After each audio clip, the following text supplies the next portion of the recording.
Okay, good. So everybody can see that? Yeah. So Yes. we're obviously delighted to be here. We of course are familiar with your library, having worked with you back in 2012. So just what we thought we'd do is we talk a little bit about our firm, a little bit about the background. We'll do that fairly quickly. You had asked a couple of questions to looking at costing and looking at some relevant experience. So we'll go over that, but we want to make sure we have time to talk about specifics of the Randall Library. So just sort of introduction to us, we've really been focusing on architecture for communities since about 1997. So we've been around for a while. We're a 12-person firm in Somerville. There are 3 of us who lead the firm, including myself and Phil. I've been a practicing architect now for over 40 years, and probably I think it's about the last 34 or 35 years, the focus of my career has been on public libraries. So that's really my specialty. I love working on libraries. And Phil and I have worked together on libraries for almost that long as well, because we both come from another firm together. Yeah, Stu worked at that other firm for I think 9 years, and I was there for 7. And Stu left and started this firm, and I joined him just a few months later. And that was 25 years ago. So Stu and I have been working together for a long time. We've got a great working relationship, and I think we complement each other in terms of our skill sets and so forth. And Jeff Davis was also with us at that firm too. So all 3 of us have worked together for a long, long time. Our firm, we really specialize in architecture for communities. We don't do private developer work. We don't really do housing. We don't do that kind of work. We really like working with building committees and working with municipalities. And we do a bunch of different building types, libraries, town halls, public safety, schools. But I would have to say public libraries is probably the bulk of what we've done over the past 25 years. Is probably the vast majority of our projects have been public libraries. So I think I'm probably safe in saying that I think we have probably more library planning experience than any other firm in New England.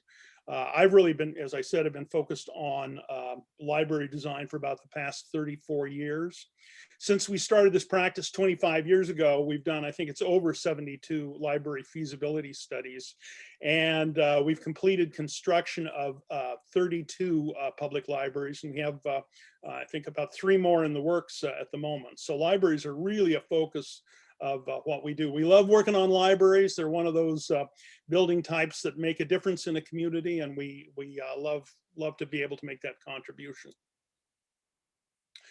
I would say probably about half of our work as well involves historic preservation and restoration. We've done preservation and restoration to lots and lots of public libraries. I won't list them all, but we have a list of some of our clients that we've done. So there've been some, we've had all kinds of building types to work with: stone, brick, wood, all kinds of styles from early Victorian to colonial revival. So we always like to work and bring back and give new life to the nice old libraries that we've worked on. You made a reference in the RFP to having a sustainability consultant. Phil is actually a LEED certified Accredited professional. LEED accredited, I should say, LEED accredited professional. And we've done lots of LEED projects that have been accredited as LEED. Most of them with here, there's a bunch of libraries because the state was passing out money if you'd get LEED accreditation. So we've done a whole bunch of those. I'm sure probably more than about anybody else in the state. We also, though, regularly are interested in doing sustainable design, and that's really built into our practice. Even if if we're not doing a LEED certified project. And you may or may not want to pursue LEED certification, but we're very comfortable if you don't, still pursuing those things. Our firm signed on to the AIA's 2030 challenge about a couple of years ago. And this last year, we were honored as one of just a handful of firms our size that have exceeded goals for meeting sustainability on our projects. So sustainability is something we take very seriously, and it's really built into everything we do from the beginning of the project. Another thing that we do is we've done so much public work and public libraries. We see our job, it's not just to give you a set of drawings or do the engineering. It's really to support you however we can to try to make the project a reality. And that often involves community engagement. And we've done all kinds of things, and we welcome whatever you think would be most appropriate in Stowe, but we've done community forums and local cable TV presentations, online materials, we've done charrettes. I've even done some programs in the public schools to try to build support for project. We're really, we want to see this, the project become a reality, and anything we can do to help you to engage the community, we're happy to do. And that includes obviously any fundraising assistance that you might like. We've done plenty of fundraising presentations and fundraising materials. So that's really part of what I think is built into the process. In addition to our firm, we have a number of consultants, and these, I won't go into them in detail, but these are all people that we've worked with in the past, some of them for a long time. I think Garcia Galusca de Souza, I've worked with them for 40 years or so, and Roman Garacino has done virtually all of our structural engineering, and we regularly use preservation technology. I think all three of those firms were involved in the project we did for you back in 2012, and I know you recently had distributed some of their reports to some of the other people you're talking with. But that team would still be on the project again. While we're all familiar with the building, I think enough time has gone by that the plan is really to approach it with a fresh eye. So we're going to have everybody go back out again and take a look at the building before we get started.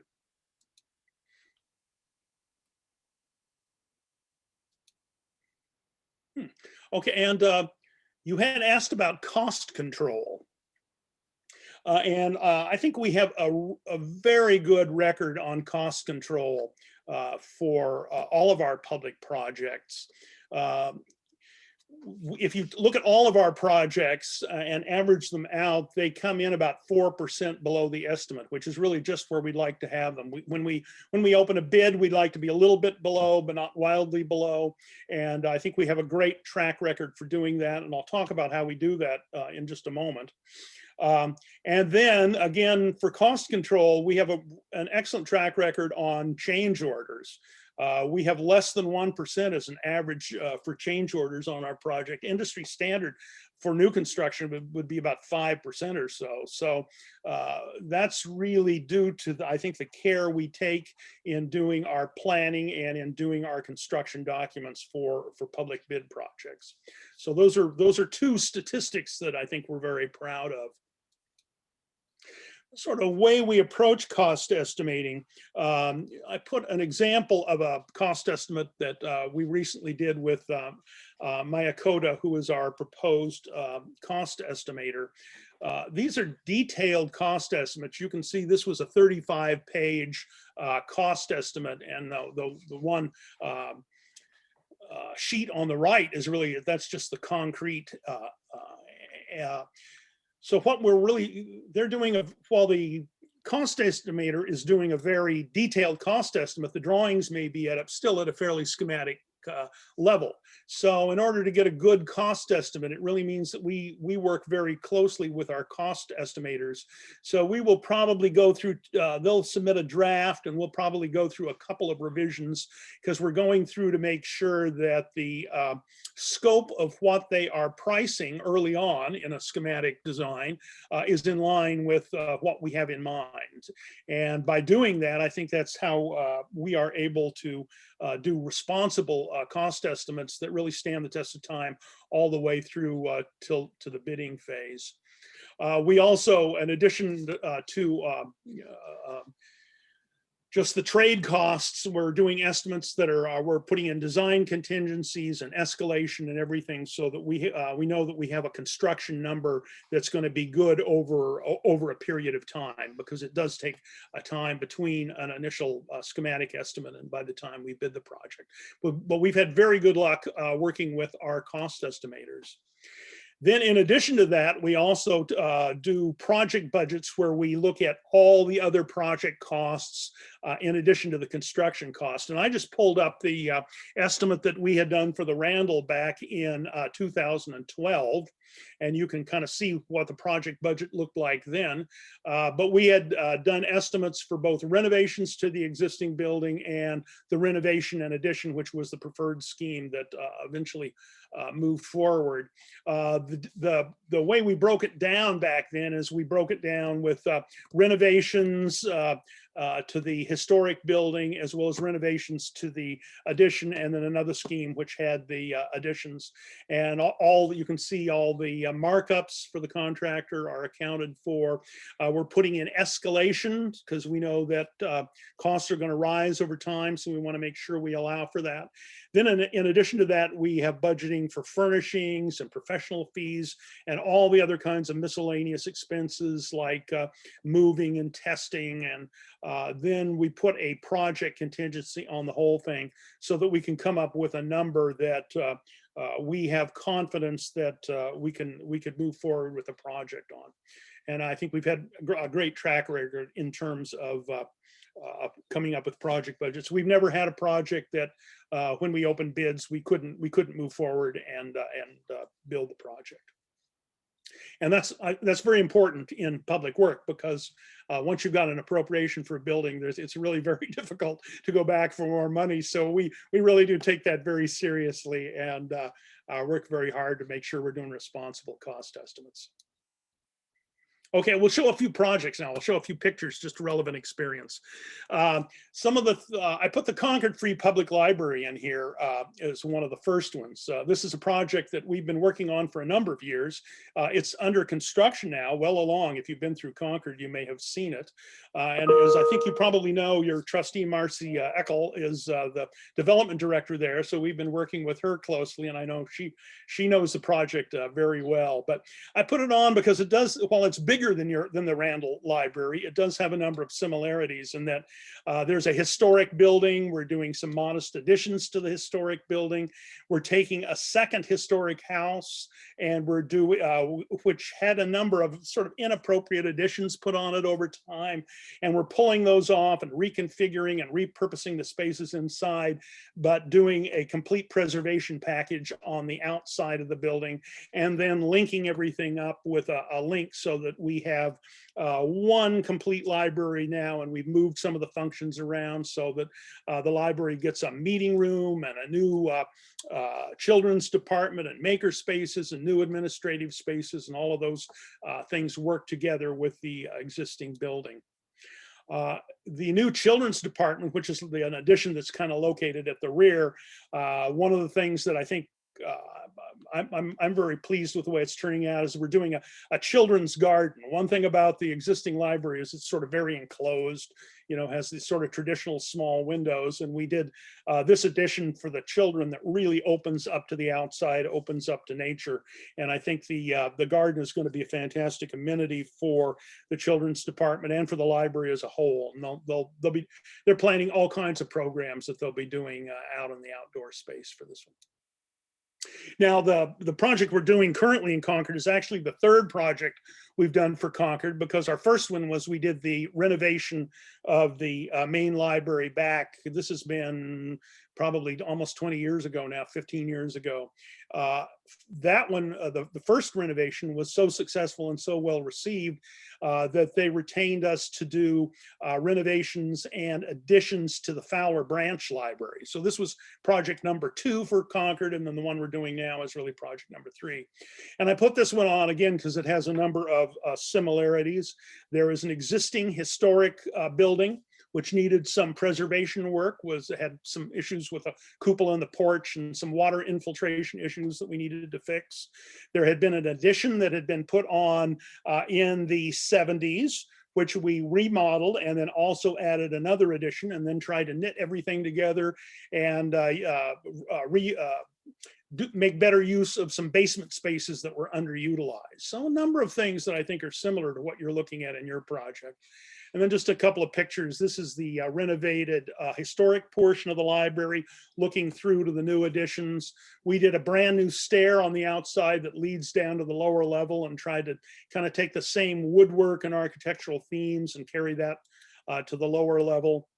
And these are some of the adult study areas that we have on the lower level and on the upper level as well.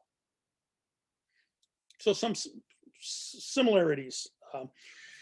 We also, in your neighboring community of Littleton, are currently under construction on the Reuben Hoare Library. I don't know, Phil, you want to talk about this one? Oh, sorry.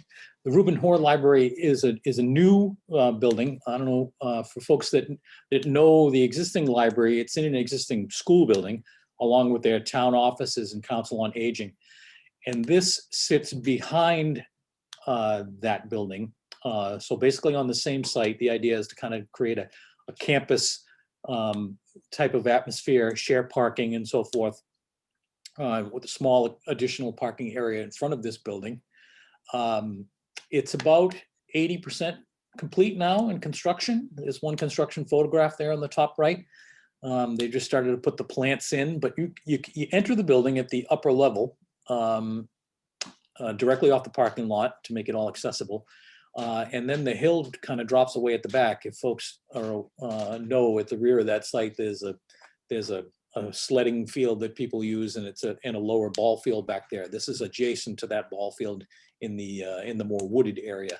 And we've cleared some of that out, kept some of those trees. So you go down the stairs or the elevator to the lower level, and it still opens up, still has plenty of windows down below, looking out to the trees and the wetlands beyond. This is about a 23,000 square foot building. And we're building this now with a grant from the Board of Library Commissioners. Then another similar project that we have is the Hopkinton Public Library. And again, this is one where, in this case, we had two historic structures. And so this involves some preservation and actually some reconstruction of some areas of the library that had been demolished, and then inserting an addition between the two, and then getting a 3-level addition in the back that had sort of minimal impact on the appearance of the buildings from the street. So you can see there was the original library, which is on the right. There was a church that they had converted to library use prior to this project, and we redid the link and reorganized both the historic library and the church, and completely repurposed the spaces. We basically created a sort of courtyard lobby between the two buildings. So we exposed the stone of both the old library and the stone of the church, and you come into a space in between those, and then that leads you back into the library. We did restoration of the historic areas of the library. The old church was converted for use as a meeting room. It had previously been a reading room. And then we have brand new additions on the back. There's a 3-level addition. This is just a picture of the young adults room, which we tried to make very dynamic and active and colorful. And then probably the most relevant project I can show you is what we did in 2012 for you. I have a couple of images that these are actually computer models we did back in 2012, but we ran them through our rendering program recently. So you may not have seen these renderings before, other than in our proposal. But I think this was the preferred scheme. I think this may not even be the final example, but this gives you an idea of what we had done back then. We'll talk a little bit about the plan, but we were trying to do something that was similar materials in scale with the existing building, and took maximum advantage of the existing site, which, as you know, is very tight. As part of that process, we looked at all kinds of options. We did options for renovations with some modest additions. I think we did pure renovations as well, and you can see an example of one of those on the left. We did multiple examples of schemes for doing new additions, taking the addition down and doing a new addition.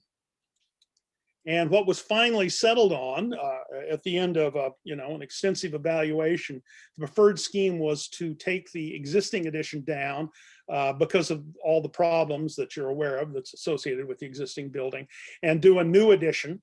And this scheme, this was planned to efficiently use the site so that we got a little bit of extra parking on the site, because parking was a concern. I assume it still is a concern on the site. And then do a library where you could get into the main entrance right at grade, so no steps. You'd come into a lower level that would have the circulation desk, workroom, new books, popular materials, teen room, and then you could either go up a half level to the through the elevator or up the stairs into the children's department, which then would take over the lower level of the historic building. As we go upstairs, one of the challenges here, of course, was that currently the upstairs of the historic building is sort of hard to use because there's not very much upstairs, so it makes it sort of cut off from the lower level. So one of the advantages, I think, of this scheme, and one of the reasons that this was the preferred option at the time, is that this took the really the adult portions of the library and moved the majority of those upstairs, so that we'd have fiction and nonfiction stacks on the upper level, reading areas across the front of the building, and then a nice wide opening that would lead you into the historic building, which contained reading areas, the periodicals room, and the meeting room over on the end, similar to what you have. And I think this one, we had a number of public presentations. I always felt that the scheme had been very well received. I think, as you were probably aware, I think the challenge at the time was a fiscal one, that they were looking at a new fire station. There were some school projects. There were a bunch of things going on.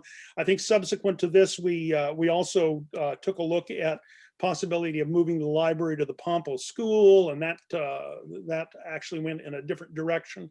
So that we looked at a whole bunch of options. But I think the schemes that we did were very well received, and we did a lot of planning, I think, with the community to come up with a scheme that I think everybody was pretty happy with at the time. So now moving forward into this phase, I think enough time has passed by that we're able to come into this with a sort of fresh set of eyes, and we really would be starting over again from the beginning, even though we're somewhat familiar with the building. So we would be coming in with our consultants and really taking a look again at the condition of the historic building. We'll have our consultant come back out and do a review of the existing building. We'll take a look at issues on the addition, and then really come up with new approaches for how we might solve the needs of the library. As I look at it, I mean, I think what we want to do is we want to create the best and most cost-effective library that we can for Stowe. And the sort of issues that I think are the big ones, it's really how to use that second floor of the historic building more effectively. As I said, the problem now is it's just so cut off from the activity that happens on the lower level that it's hard to monitor, it's hard to use, and there's not sort of enough space up there to get a big enough program going that it's really living up to its full potential. And it's a gorgeous space. So that's something that I know is one of the key things that we want to look at. We know that parking has always been an issue, and I know we're never going to get a big parking lot in for the library, but I think it is worth looking at the possibility of creating at least some additional parking, at least getting handicap spaces on site, and maybe a little bit of additional parking. The existing historic building, we understand what an important building it is in Stowe. It's one of the key pieces, we think, of the architectural heritage of Stowe. And it, of course, sits prominently on the seal of the town. So I think everything we can do to preserve that building and restore it should be part of the project. Another issue is all the water leakage issues that we know you have had. I don't know whether those are ongoing or whether they've been fixed. If they have been fixed, I can pretty much guarantee you they will leak in the future, because a lot of the issues that you're having with water on that addition are really inherent with the way it was designed. With the plaza, we know you had some serious water infiltration. We had found at one point that enough water had come into the ceiling of the staff room there that it had completely corroded one of the steel trusses that went across there. And those are serious issues. We were getting rot. We were observing rot in the deck. Lots of problems structurally there that stem from that patio area. In addition, there were a lot of water issues that we noted at the back of the building. And when we were there before, we did find some mold back in the mechanical rooms and under the stairs at the back. And those are all issues that we want to come back in and look at again. But those are all things that clearly need to be addressed as part of this project. And then really finally, probably, the two most important things we want to do is we want to come up with options for improved library services. We really want this to be the best library it can possibly be for all age groups across the community, for little kids up to elementary school kids, high school kids, adults, seniors, people who want to come to the library for serious study, people who want to come to the library for fun. We want to really provide the best library that we can. And in addition to that, we certainly recognize the shortcomings that the staff workspaces have in the building, and we need to obviously address that and come up with a plan that works efficiently for the staff and provides some good sight lines throughout the building.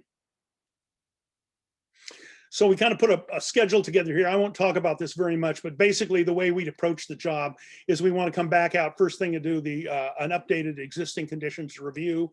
At the same time, work with you to assess your space needs and work through a building program. And then really as soon as we can, jump into testing that building program against both the spaces in the existing building if we were doing a renovation and what might be possible if we were going to do some additions. And that's really a process that we work through.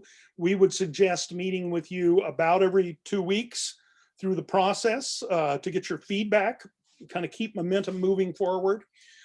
We also would suggest having a few public forums. I would suggest we want to have one sometime while we're still developing conceptual designs, sometime maybe a little closer to the end.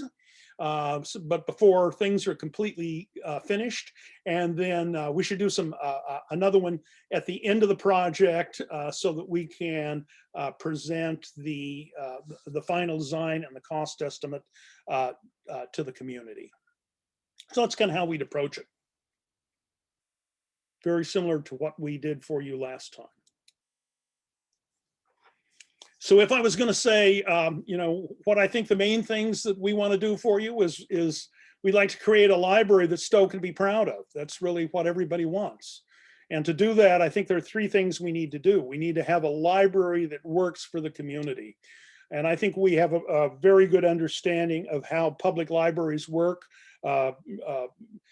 Public libraries of your size, larger public libraries, smaller public libraries. We have so much library experience. I think we have a good feeling for what makes a good library that our communities love. Then I think it's also important to do a library that's appropriate for Stowe. The historic building that you have is very important. And I think whatever we do is either renovations or additions should really respect the architectural heritage of the town and of that historic building. And so we would certainly want to work with you to find the best approach for doing that. And then finally, we want a library that's responsible. We want something that's fiscally and environmentally responsible. We want something that's on budget, that's on time, and that is environmentally responsible, so we're not leaving a problem for future generations. So those are the three things that I think we would like to do. And I think that's probably the end of my presentation.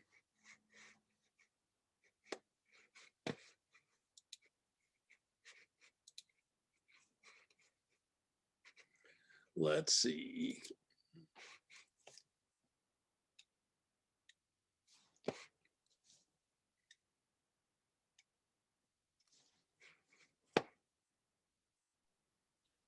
Okay. All right, I'll break the ice and start with a question. So I have two. I don't know if they're related. Well, they're not related totally, but I'm curious, when you're approaching a project like ours, where you've got an old building, you've got an addition that has some failures, when you think about LEED and what you might be able to do, what does that look like in our situation? And is there anything that feels attainable, or is it something that would be so cost prohibitive that it would be hard for us to push in that direction? For you're talking about LEED certification? Yeah. Well, you know, we certainly can do more with energy conservation in a new building than we probably can in a historic building. But having said that, the greenest thing you can do is reuse a building. There's really is nothing greener than that. So I would think that LEED certification, if you wanted to pursue it, would certainly be possible for your project. You're going to get a number of points for reusing the building, and I know any new additions that we do, we could design them to passive house standards. That's we're doing this on some other libraries now, and we could come up with a building that is very efficient, has a very efficient envelope, and very efficient mechanical systems as well. Phil, do you want to jump in on that, since you're our lead guy? Yeah. Now, Stu mentioned that it makes it a little easier if we end up doing a little bit of an addition. That's if you're going for LEED certification for new construction on one of our libraries.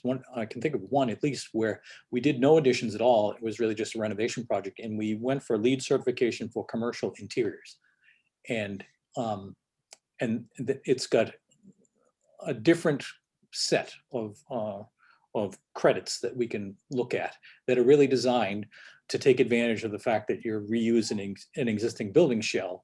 And then everything that you're doing in there, you're doing it as sustainable and green as you can. And there's a variety of different things we can do there. And it depends on how far we go. New mechanical, electrical, lighting systems and so forth, new plumbing systems, new fixtures, things like that. All those things would help because they would make it easier. There's more opportunity the more that we do. Commercial interiors, LEED certification for commercial interiors, if you were just going to fix something up, if it was more cosmetic, really would be difficult to get no matter what we did. But if you're getting in there, if you're getting your hands dirty and doing a full renovation of the place, commercial interiors at the very least would be something we could help you look at. Thank you.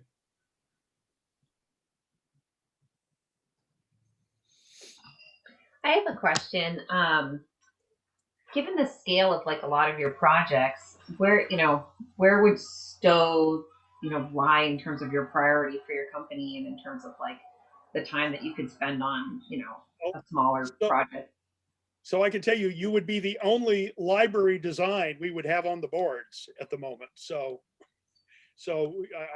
you're not going to get ignored.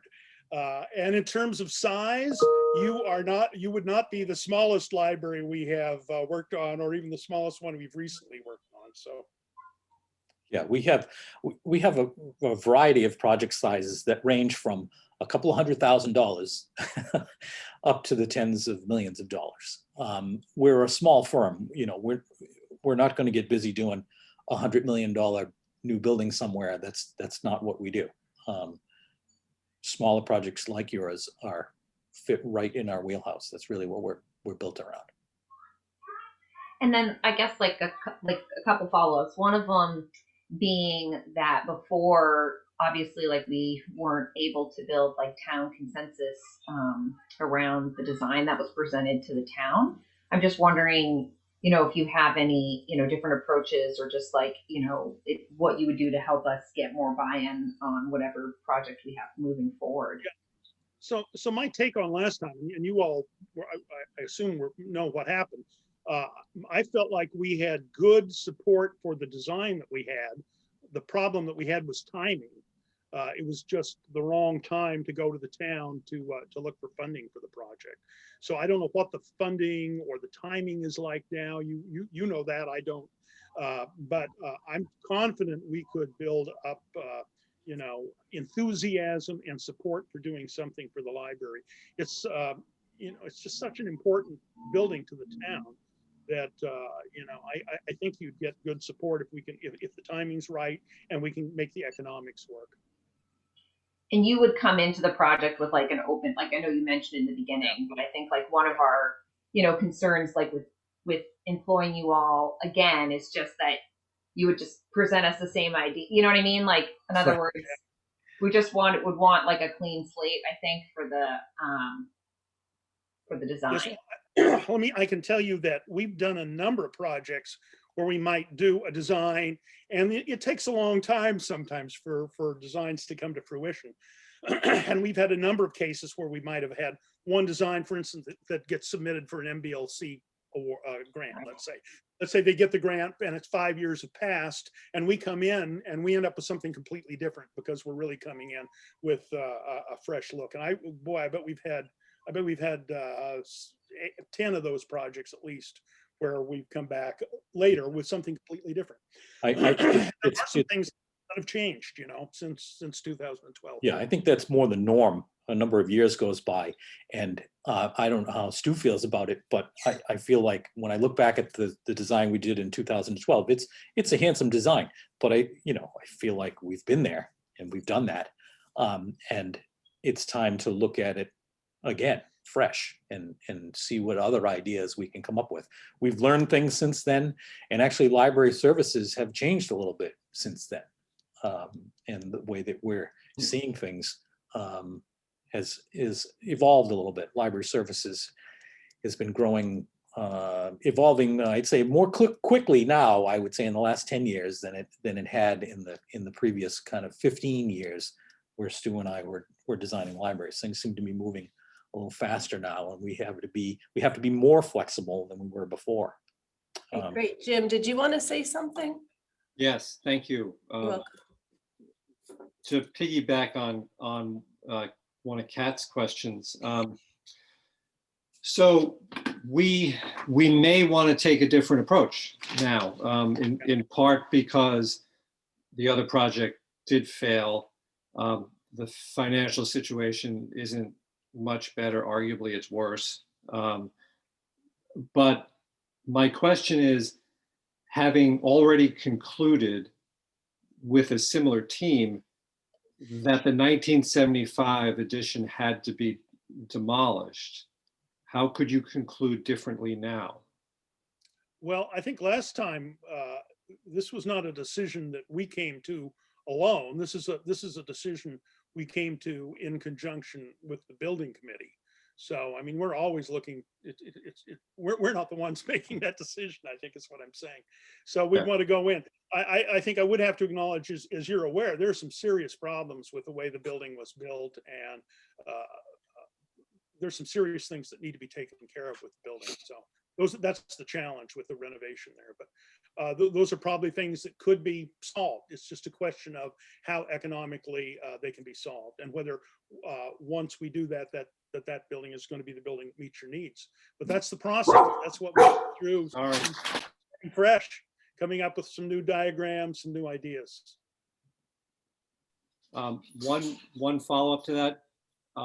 You have talked about your familiarity with it, and you certainly are. I just want to be sure I understand the extent to which the present proposed team is similar to the last one. Obviously, you and Phil are the same. Looks to me like your civil engineer and your structural engineer are the same. I think the historical preservation consultant is the same, Ms. Selwyn. Okay, and so the new players appeared to me to be the cost estimator, the sustainable design engineer, and perhaps your job captain, your internal job captain. Is that about Well, right? Natalie may well have worked on the project back then as well, because she's been with us for about 18 years or so. Okay, okay, thank you.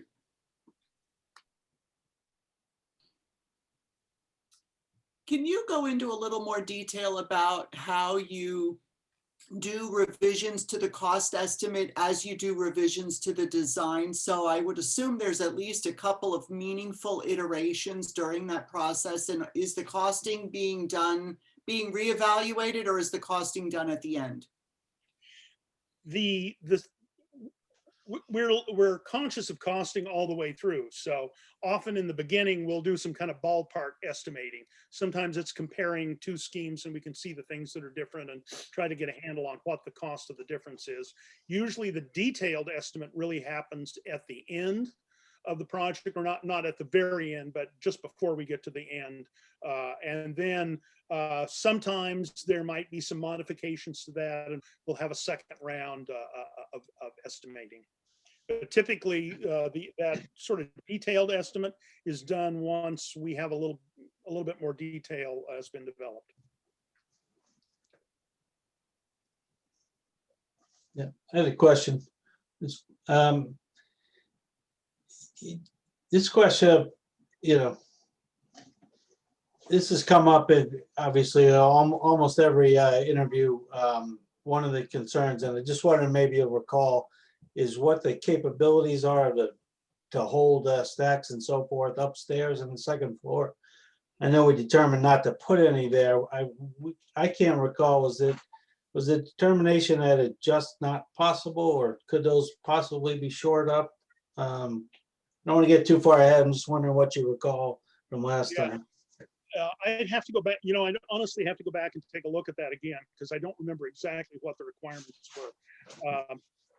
There are some structural limitations, and it may be possible to reinforce the floor and put some more columns in so that we could get some book stacks up in there. I think we might have looked at that as an option the last time, but that's something we'd want to take a fresh look at. Yeah, if I recall, it's a pretty thin floor plate between the ceiling and the floor. There's not a whole lot of room in there. And the book stacks that are up there now are pretty much focused around the perimeter. And then there's kind of a little stand in the center. So I think we did look at reinforcing. The building, the addition isn't designed, I think Stu's alluded to this, very robustly. And so reinforcing it is tricky. I was referring to the historic part. I know. The historic part, yeah. Reinforcing the historic part would probably mean getting into the finishes downstairs in order to reinforce that. It's probably got steel beams that run across from wall to wall and then framed with wood in between is what my guess is. Getting library stack loading, which was non-existent when that building was built and is now 150 pounds per square foot live load, is going to be really complicated. Okay, and then thank you. More moving that forward, and maybe we don't need as many stacks, I don't know, but what you describe what you do see out there as current services, and if technology has a role in that, or what you're seeing and designing elsewhere. Yeah, well, I think the big trends, I think, in libraries have been kind of continuing for a number of years. And it's really, libraries are where people want to get together. Now, COVID has come along, and it's kind of everybody began to think about what do we do to deal with issues of COVID. And so there've been some things that we would routinely do now that we wouldn't have done 2 years ago. And some of that's mechanical ventilation, maybe UV filtering systems, better more robust filtering systems. Then even the planning a little bit, we're changing around a little bit. We're getting away from gang toilet rooms and doing individual toilet rooms, and we're spreading the furniture out a little bit. But the basic overall issue is that, libraries, we've been designing them for years to bring people together. And, you know, I think we're now at a point where people want to get back together. And so we have to figure out how to do that in a way that is safe and and it's flexible, so that if we should have another pandemic at some point in the future, we can still have a functioning library. And so those are some of the new things. But really, the trends in libraries, it's been all about getting people together, you know, more activities, maker spaces, more individual study rooms, all of that kind of thing, and probably less emphasis on books. Not to say that books aren't important, but probably 10 years ago, when we looked at your book collection, we probably extrapolated up, right? You're going to need more books in the future. And the trend now is maybe that the book collections are going to be a little flatter. You might not get smaller, but they'll be a little flatter, and there'll be a lot of other kinds of activities that we take into account. So yeah, I think things have changed in the past 10 years. Okay, thank you. I'm curious, of the projects that you showed us as samples of your work, which you feel gets closest to our situation, with a limited footprint, a building with a deteriorating addition, you know, all of those situations, plus the overall square footage. You know, what could we be looking at as a comparable? I would, well, I'm going to say that Hopkinton has a lot of comparables, because it was an extremely tight site. We were in a historic district that was very tough on, you know, what the mass of the building was going to be behind the library. So we were really able to do some things, I think, that were very creative to get a lot of square footage into a relatively small footprint. We have 3 levels tucked behind that building that really look like 2 that relate to the scale of the original building. And then we have a lower level that we were able to get natural light down into, so it doesn't feel like a basement space. So that has a number of parallels, right? There's a historic building, and in some cases we had to put back pieces of the historic building that had been torn out. And then it's how to fit on a very tight site an addition that we can, and then repurpose all the spaces inside so that we have a coherent library plan. I'll also point out the wood floor of the church was rotted and falling in. They had water problems there that we had to resolve. They had a small crawl space, and they were taking water in under that building. We resolved that. And one of the things that you don't notice first off, when I think when you showed that photograph of what that space looks like, is when we put the new floor in, we built it out of concrete, we filled in below it, and we lowered the floor by a couple of feet, and then ran all the mechanical and electrical systems under an elevated floor system, like you might see in a computer lab. All the air systems and electrical piping and all that all runs underneath that suspended, that kind of raised floor. So looking at trying to creatively solve problems that has a lot going on in Hopkinton. They bought the church in 1965 and decided, let's just put a little wooden link between the 2 buildings and turn it into a library. And they basically just moved in there without doing very much to it at all. I think how much of those difficulties did you find in your design phase, and how many did you find during the construction phase? That's a good question. Historic renovations and restoration projects typically will have a little more unknowns in them. Stuart mentioned that we typically, the industry standard for a contingency on a brand new building would be 5%. On an existing building, we would recommend more like 10%. We recommended the same thing in 2012 for you all when we were doing the renovation project. And I think 7% we were doing the addition, considering that you're going to have a little bit more on the renovation project. We did run into some things, and you don't really know until you put the shovel in the ground sometimes. We found at the church, for example, that the foundations only went down about a foot below grade in some areas. And I'm not sure what was keeping the building up for a long time, but we had to get in there and reinforce that in some areas. It wasn't everywhere. We dug some test pits and we found that it went down about 4 feet, but in some places it only went down by about a foot. And that was a surprise. It's the reason you need to maintain a contingency fund, and we were able to keep it all together and keep it from falling down. Was that a project that came in on target? Yes. Oh, yeah. Yep. Yeah. This is also one too that I'd mentioned where we did an initial design that called for a little bit more demolition than what we ended up with. And that had moved forward quite a ways. And at some point, we kind of took a fresh look again and ended up keeping more of that historic church than we had originally planned on, and really came up with another, I think, better scheme later on in the project. So that's a good example of one. You do one thing and then you come back later on and with a fresh eye and do something that's maybe better. Okay, we have a few minutes left. Did Peter or Jim want to speak? No? I guess I'm just confused about something, getting back to what Peter asked. I thought when you were going through the designs that the previous designs for Randall that you showed us, I thought one of them did have stacks upstairs. Yes, and it has some stacks upstairs. Okay. Obviously stacks in the addition, but we put some periodical stacks in, but they were low stacks so that we could deal with floor loading issues up there. And we put some stuff around the outside of the room, I think. And Oh, I that's thought good outside the room. Then I thought I saw a proposal where there were stacks in the historic part. Was I incorrect about that? Those periodicals, I think, are on the upper floor.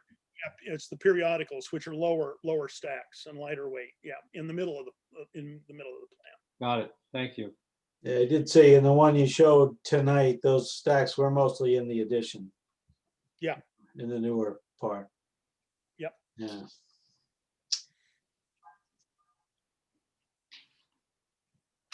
Can I ask one more question? So I'm just curious, from the experiences you've had in the intervening, 8 or 9 years, what do you think are some meaningful changes in construction theories and behaviors and design ideas that would change how you viewed the way you would think about the building this time around? And, what problems you could alleviate differently, using different solutions that didn't exist back then? So I think there've been a number of sort of technical advances, and I want to say too that I think the sort of energy conservation issues and the kinds of insulation levels that we're doing in new construction is at a higher level than we would have been doing 10 years ago. Even though 10 years ago we were pretty good. We're now looking at some projects that would like to be net zero if they could be. So we're looking at basically some super insulated or nearing super insulated kinds of issues. And those come with their own technical challenges for vapor migration, vapor barriers, all of those kinds of things. But I think there's some pretty interesting things that are happening in terms of building science, in terms of how we might build some new construction. And so I think that's a real change, and that I think has implications for the way the building's built and the way the building might look and the way it's organized. All of those things. We've done some all-electric buildings. Some of our more recent libraries are all electric. They burn no fossil fuels.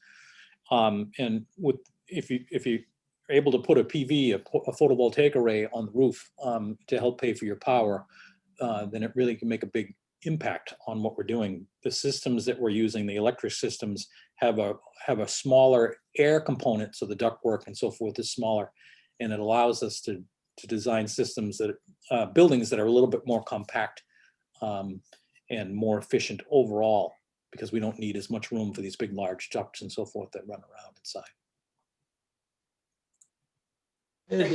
As I'm sure you know, we through the CPC funded some restoration upstairs in the historic part,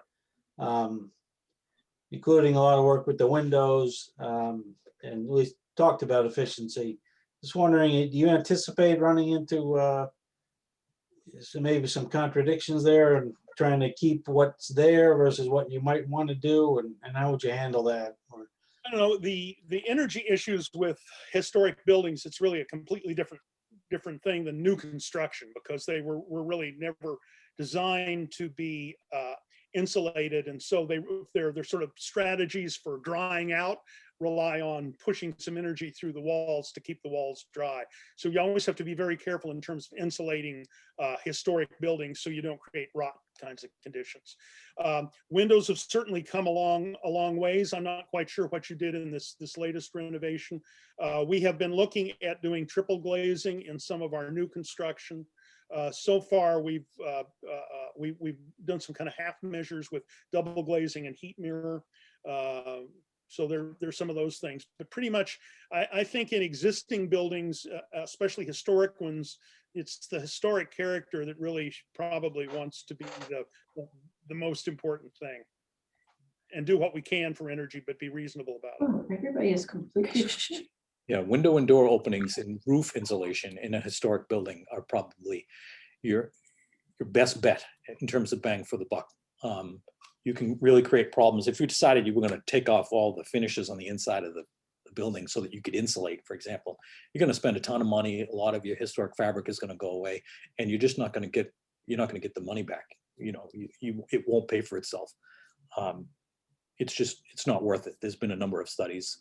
I just went to an online seminar 3 weeks ago where one of the largest energy and infiltration companies in the United States has made a presentation about just this. And it's windows first, roof insulation second, and then unless you really have to, don't even bother looking at insulation in the walls. It's just going to create more problems than it's worth. Well, thank you very much. Does anybody have any other questions before we say goodbye? No? Well, I want to thank you both for joining us tonight. Thank you. You. Appreciate you coming. Thank you. It's a great project. We'd love to be able to help you again. We love doing libraries, so we'd love to have the chance to take a second crack at this. Great. Thank you so much. Thank you. Thank you. Thanks. Have a good night. You too. Thank you.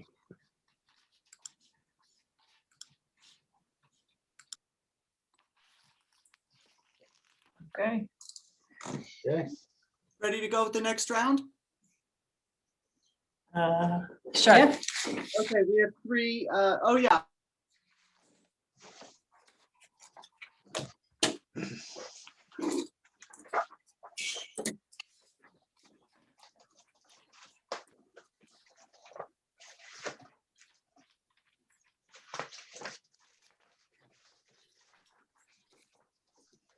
Evening, Hello. everyone.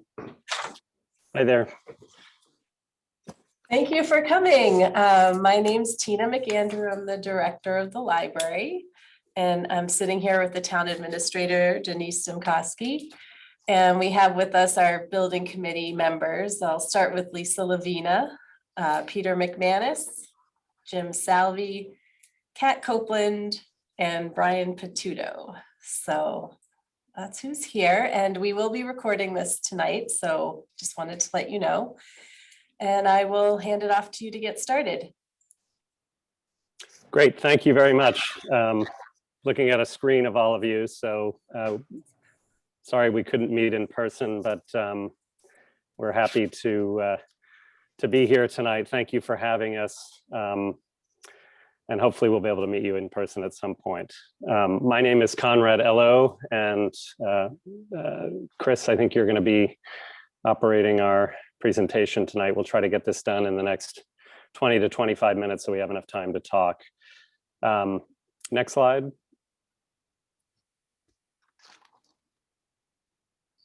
Yeah, again, my name is Conrad Ello, and I would be the acting principal in charge for this effort.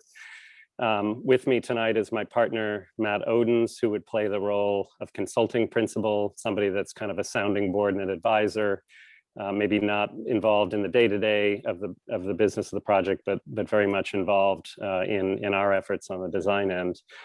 And also Chris Genter, who is a senior associate in our office and our proposed project manager for the Randall Library Building project. Of course, we would have a supporting cast of consultants to assist us with various aspects of the project. Specifically, they would be helping to define the scope of the project, which is really so critical for early cost estimation. Next. To tell you a little bit about our office, Odenzello Architecture, Matt and I first met back at the University of Virginia as classmates there. It's now been over 30 years since we were there together. We reconnected in Boston in the mid-90s in the office of Machado and Silvetti, where we were senior leaders of the firm for many years before founding our own practice in 2007. Odenzello Architecture is a small office in the south end of Boston, and during normal times, we enjoy a kind of open, collaborative studio environment. Next. As for our relevant experience, it really starts with Matt and my time at Machado and Silvetti. Actually, in fact, Chris overlapped with us for a few years there back around 2000 or 2001. But while we were there, Matt and I led a number of cultural and institutional projects of varying scales, all of which dealt with a public audience, not unlike a public library. I won't dwell on this experience very long, but it's important to point out two projects that have particular relevance to yours. The first is Matt's involvement as project architect on the Honen Alston branch of the Boston Public Library.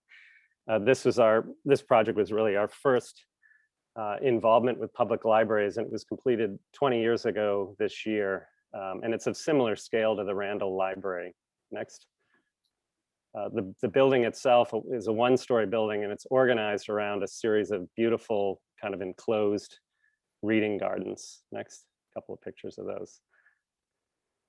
The second project worth pointing out involves my involvement as project director and architect of record of the renovation and expansion of the Bowdoin College Museum of Art. This museum occupies what was originally called the Walker Art Building, which was designed by McKim, Mead and White in 1894. And it's really considered the most important example of Renaissance revival architecture in the state of Maine. Our renovation provided a new accessible entrance, but it also dealt with a range of technical issues having to do with the building's age, really including new building systems, thermal envelope and waterproofing upgrades. We essentially took this building fully back to the bricks and studs and then put it all back together. So this is actually an image of the final galleries after all of the new systems, all of those upgrades were implemented. It was a load-bearing masonry building, not unlike yours, and it had a range of issues. So really building on that experience at Machado and Silvetti, since 2007, we've really developed our own body of work as an office, specializing in, again, public buildings, many public libraries and many museums. Those are sort of our two areas of strength, although we do any number of different project types. We're really a regional office. We have projects in every state in New England. And among those projects, we have a vast experience with municipal work and a large number of public libraries. We've probably done 15 or 16 public libraries over the last 14 years. We've completed 7 of those projects. They've been from start to finish. They're fully constructed at this point, all in the Commonwealth of Massachusetts. They're listed here. Next. And many of those library projects actually have achieved a LEED certification. Actually, a number of our projects beyond just libraries really aspire to have to be good green buildings and sustainable buildings going forward. But we have achieved LEED certification for a number of these, including one that's worth pointing out, Eastham Public Library out on the Outer Cape. Not only achieved LEED Gold, but is defined as a Class A net zero building, which we're very proud of. Also, amongst our body of work, we have done a number of projects that are involve either a historical context or a historic structure, not unlike yours. A lot of historical work we did back at Machado and Silvetti, but we've built on that here, and this just gives you a sampling of the projects that we've worked on that deal with historic buildings, either additions to them or a renovation or some combination thereof. A number of these buildings are actually on the National Register as well. So we're very sensitive, and we take great pride in the care and thought that we give these historic buildings. And we feel your building is a real gem, your original building. And we'll need a lot of thought and care as you move into this phase of work. With that, I think I'm going to hand it over to Matt. Thanks, Conrad. We're going to share 3 projects specifically, recent projects for us. Each of these we think are directly relevant to your project. And in all 3 of these, we were the prime consultant providing full architectural services, interior design, and coordination of all subdisciplines. And that's really true of most of our projects. We do have a couple of projects where we associate with another firm, but generally speaking, we're a full service firm, and we generally are the prime consultant. This is the Eastham Public Library. It's a 17,500 square foot addition to a 300 square foot one-room historic library building. It's on a hillside site overlooking one of the town's kettle ponds. It preserves and enhances the original library building, which is listed on the National Register of Historic Places. As Conrad mentioned, it's a net zero energy Class A building, which boasts 100% on-site renewable energy production by way of an extensive roof-mounted solar array, and it received a LEED Gold rating from the USGBC. A major priority of the site development strategy was the reestablishment and protection of the pond's wetland buffer. Parking used to be located behind the building, between the building and the pond, along with a careful overall stormwater management strategy. The new building respects the small historic structure, which is at the front, and serves as a headpiece to the new addition. The addition is placed sensitively towards the rear of the site and scaled to minimize its impact on the small historic building, although difficult to not overwhelm a 300 square foot building with a 17,000 square foot building. The majority of the building program is located on the upper level, lobby, multi-purpose community room, circ desk, adult reading and stacks, arranged around a central reading garden and taking full advantage of the dramatic pond views. Lower level, which is a partial lower level cut into the hillside, houses children and young adult areas with direct access to outdoor programming. The building maximizes flexibility of use, both during normal hours as well as during off-hour community use, and promotes adaptability to future program changes. The project was recognized with a 2018 AIA and American Library Association Library Building Award. It was one of 6 projects selected nationally that year. That's a view of the center reading garden looking out towards the pond. This renovation addition project for the Scituate Town Library really respects the original 1978 building forms, but transforms it from the inside out to meet new demands with expanded program rooms, quiet study rooms, an after-hours suite of community meeting rooms, and the previously underutilized lower level was really reinvigorated with a new open stair, creating a central double height space that connects children, teen, and adult spaces. You can see here the before and after of the original 1978 and then the new addition, or sorry, new renovation of, this is the entry view. The main vaulted reading space has a new roof lantern, you can see here above, and provides ample daylight and really transforms the library's innermost spaces, which, as you can see, were previously characterized by full height stacks and very little access to natural light. So it really is a complete inside out transformation. The project included a lot of technical features as well. It has a fully new automatic sprinkler system, a full overhaul of all of the mechanical, electrical, and plumbing systems, and also addresses structural deficiencies of an aging building. Reinforcement of the existing structure also allows flexible long-term use by providing a consistent loading throughout the building for book stacks. So if they want to move stacks in the future, we've made that provision structurally. Modifications to the exterior include all new glazing, enhanced energy efficiency, and lower maintenance. And this project was recognized in 2017 with an AIA New England Merit Award.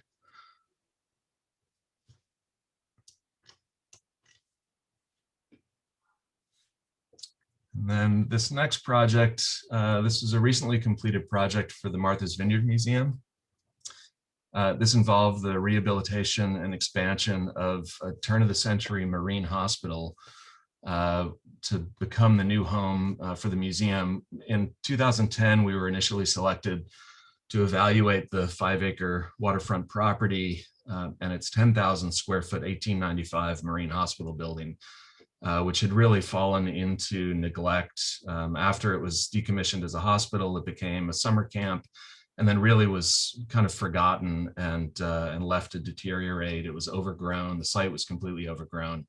Building was really in bad shape, a lot of decay. So we evaluated the 5-acre waterfront property, the original building, as the museum's potential new home. And based on the promise of that study, the museum purchased the property and then hired us in 2013 to conduct a master plan for the property. After several years of property stabilization and strategic planning, we were re-engaged in 2016 as architects for the creation of the museum's new home on this property. Working closely with the planning committee and a large group of island stakeholders over a period of a number of years, we developed a transformational design that respects the preeminence of the marine hospital building while meeting the museum's programmatic goals. And the major elements really are the repurposing and rehabilitation of the historic marine hospital building, which you see here, a new exhibition and collection wing, which you see to the right, housing temporary and permanent exhibits, including really the prize piece of their collection, which is a first order Fresnel lens, as well as state-of-the-art collection storage on a lower level.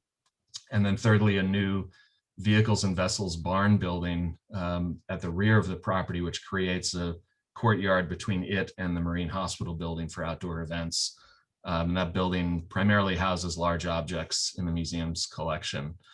You can see here the renovation of the original ward rooms. These were recovery rooms for sailors, a lot of them with TB, and so natural air and ventilation were really the key prescriptions at the time. And so the proportions of the room are very nice. They're tall, they're narrow, and we were able to really just sort of use those proportions and repurpose them as art galleries, in this case, a research library, classroom, not really having to do a whole lot to the space to make it a really beautiful new space with a new purpose.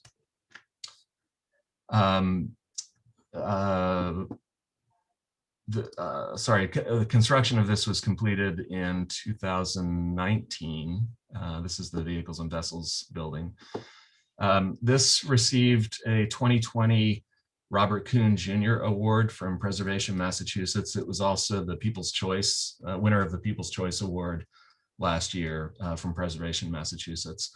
And over the last year, we assisted the owner in establishing the project's eligibility for listing on the National Register of Historic Places, which they intend to do. And with that, I will turn it over to Chris.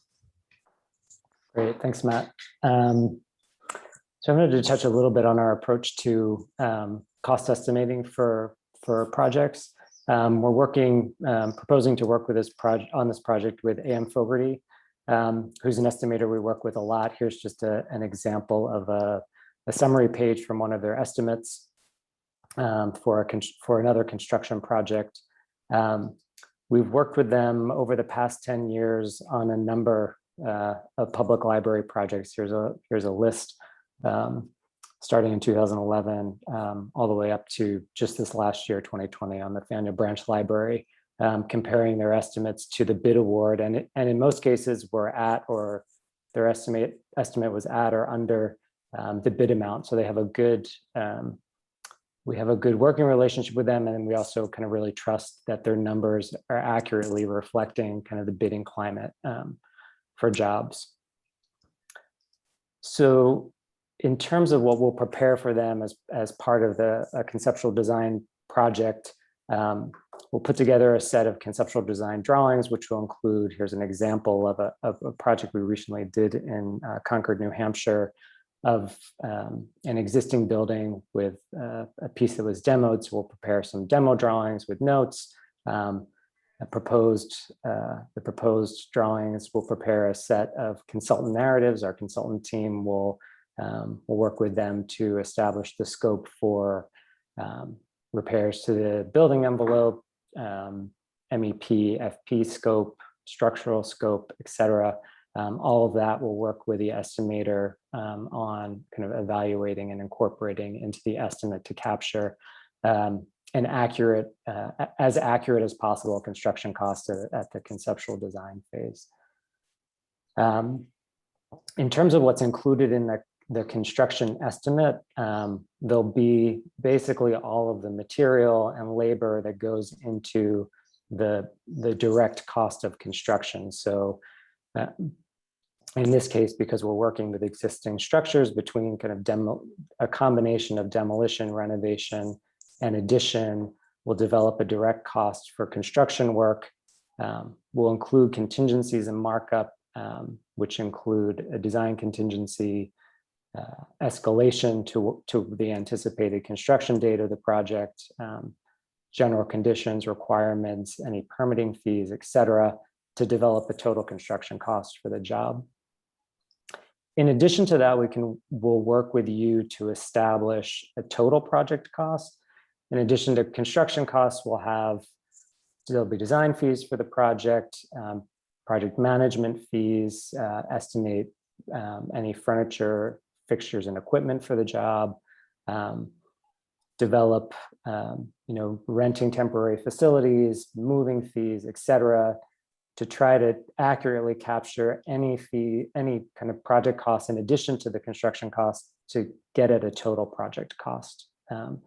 So the estimate will be both total construction costs, and we'll work with you to develop the total project cost.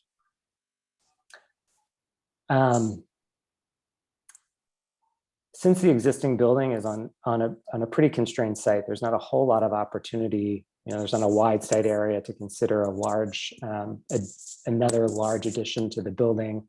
Really, this project will be, there's a couple of things we might consider. One would be just renovating the existing structure. The second would be kind of renovating the 1976 and 1894 kind of basement building, and then thinking about some targeted additions, whether that be kind of to this kind of very small piece of available property, this triangular piece adjacent to the 1976 edition, perhaps looking at filling in the terrace of the 1976 edition, partially or fully, maybe thinking about reworking the roof configuration of the existing building to gain some additional square footage on that upper floor. And then third, obviously, would be to just completely think about removing and replacing the 1976 edition to try to both improve some of its deficiencies and to gain some more space. As these approaches, and I don't think we have, it's hard to say that there's a right approach to this job without kind of understanding better what the programmatic objectives are and the ambitions are. But as it relates to cost estimating, I think it's important to consider all of these approaches, a range from something very modest to much more ambitious, so that we can understand the range of potential project costs from the most kind of minimal to maybe the more kind of ambitious, and you can weigh those against the potential benefits for each of them. I think ultimately the idea would be to, in kind of considering a range of approaches and a range of costs, to identify the right approach, which is one that, obviously that you can build excitement around build support for in the town, but also one that can be funded and that can move forward. And So with that's to say, really, that although we often do conceptual design estimates as a single estimate, for this study, for your study, it might be that we consider, these multiple options and pricing each, so you have that kind of equal weight.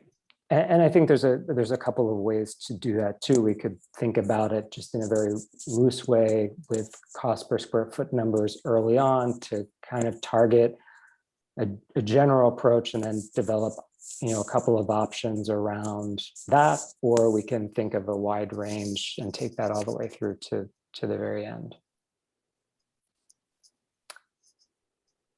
So that wraps up our time. I think we hit it pretty close, I hope. And we're happy to answer any questions or continue the discussion.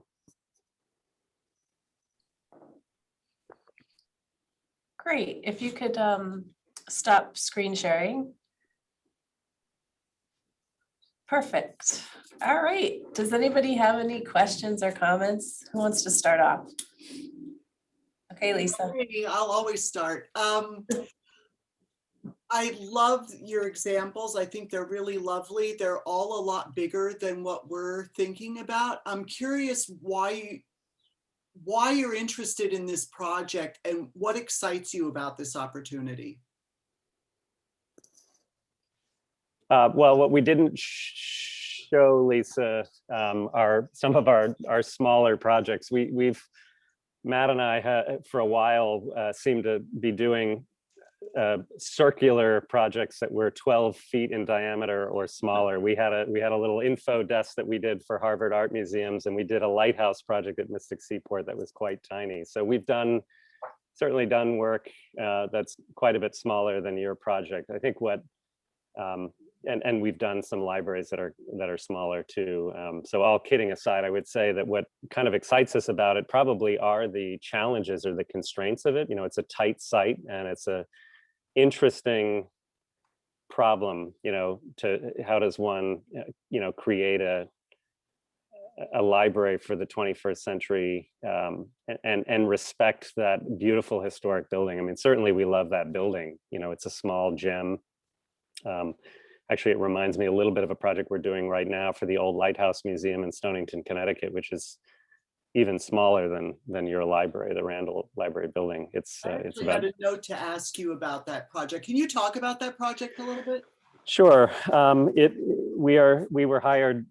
This is another project we've been working on for about 10 years. We were hired back in 2012 to help the Stonington Historical Society with rehabilitating their old lighthouse museum, which occupies a stone lighthouse building that was built in 1840. It's really old and it had never really been renovated before. It had no proper climate control, no thermal upgrades or enhancement of the walls. It was just basically 30-inch thick stone walls, and then of course you're trying to house this priceless collection of art and artifacts inside of it. And so just the technical challenge of how we could create a museum quality environment inside this 170, 60-year-old building was a challenge. But it's a 2,500 square foot building on 2 floors.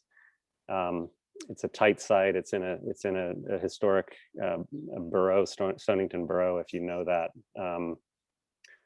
I don't know what else I could say about that, but we basically just completed construction on phase 1, which was really the stabilization and restoration of the existing building.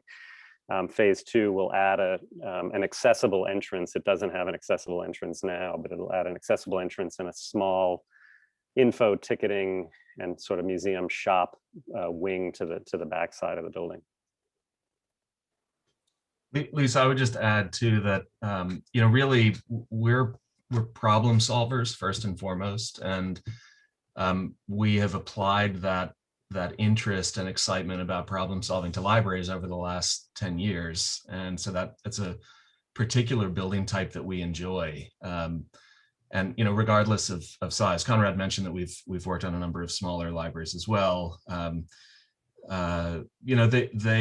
We recognize the role that they play in communities, and in some cases, in some of the smaller communities, they're really the only civic building that is available to the public. And so they're community centers, they're centers of engagement for that town. And so we take that kind of thing very seriously. And so regardless of scale, that's something that appeals to us. And it's the kind of project we enjoy. We like designing things for a public audience. And so I think, regardless of size, it seems like a really interesting project to us.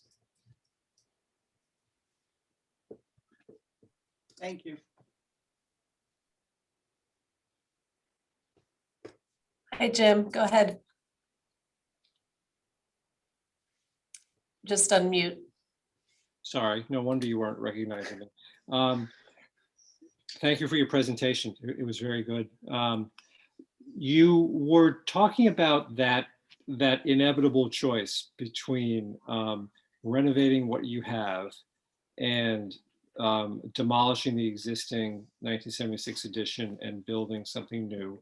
And in that connection, I'm paraphrasing now, you said something like, you have to consider the cost, obviously that makes sense, and programmatically whether it meets your needs, or words to that effect. Can you expand a little bit on that last part? Is that a way of saying you have to ask yourself whether the renovation meets your needs, or does it mean something else? I think so.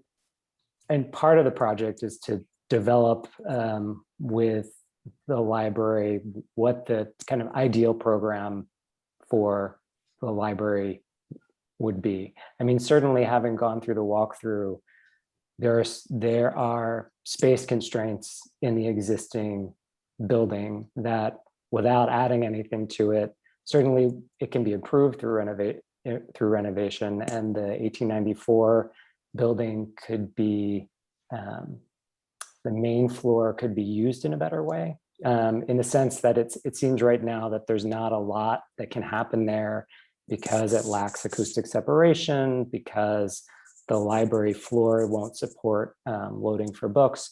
So there's certainly improvements that can be made by renovating, but by adding some space or even replacing the building entirely, you might unlock the ability to do other things that are on your wish list of programs that you're not otherwise able to do, just because no matter how creative you get with reusing the existing footprint, you're just not going to accommodate everything you think the library will need, both now and in the coming years. I'm imagining, you're planning for the next, at least 20 or 30 years of library use. So I don't know if that answers your question, but I think it's saying, okay, because we know that I think we had found online that there was a proposal maybe 10 years ago, maybe not quite 10 years ago, to demolish and replace the existing building. And certainly that comes at a cost. And so I guess the question is,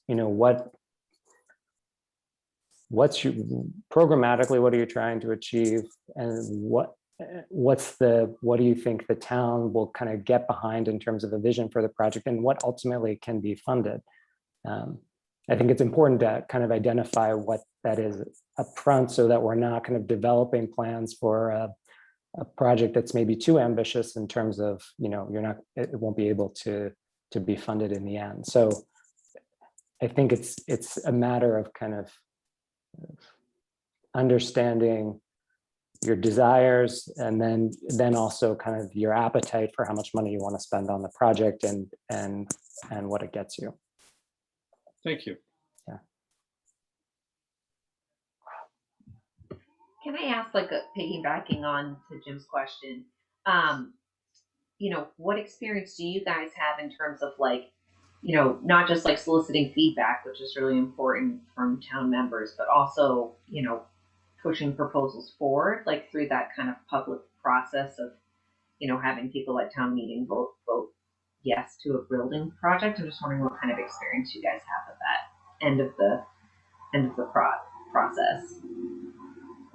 I mean, I would say for almost all of our projects, there's a project promotion aspect to it. I would say we pride ourselves on developing deliverables that are compelling and get people excited. So that one aspect of it is the actual work product that we do, and the renderings we feel are really important, but also the thoughtful planning that goes into it, an accurate estimate, giving you tools that are going to help you sell it and that are sound, and you can't poke too many holes in it.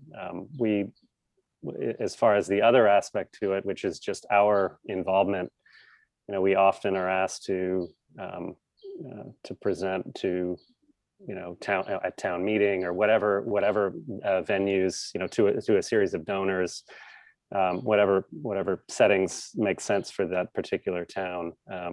We often do that as well to help promote the project. So we have, I would say, almost every project that we work on, and we happen to do a lot of cultural and public work, and the cultural projects, I think even more so than the municipal projects, tend to need help with fundraising, and we get involved often in trying to promote projects that way.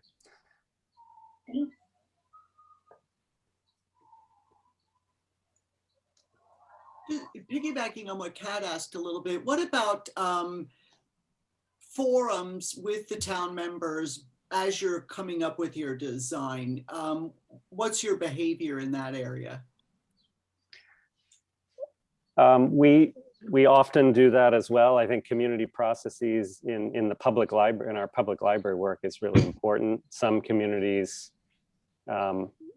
seem to be more inclusive than others, but we encourage that, and we feel like that's a part of the process. I don't know if you have that in mind for this early study, but we just completed a schematic design for the Belmont Public Library in late 2019 that had 3 public meetings in the schematic design phase. So there was a lot of outreach.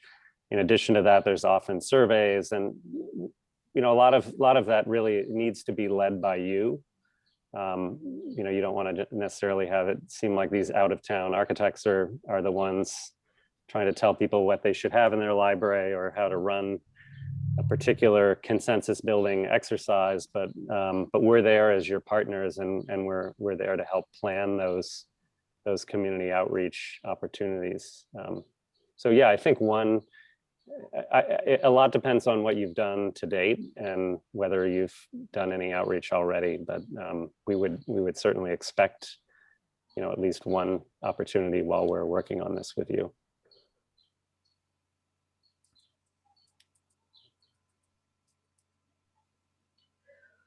What do you guys envision in terms of it, like Lisa was saying, it's a bit of a smaller project. Like, do you guys have like a percentage of time that you would be put on working on this? Like, do you have the bandwidth coming up in the next several months to do this type of a project and that kind of thing?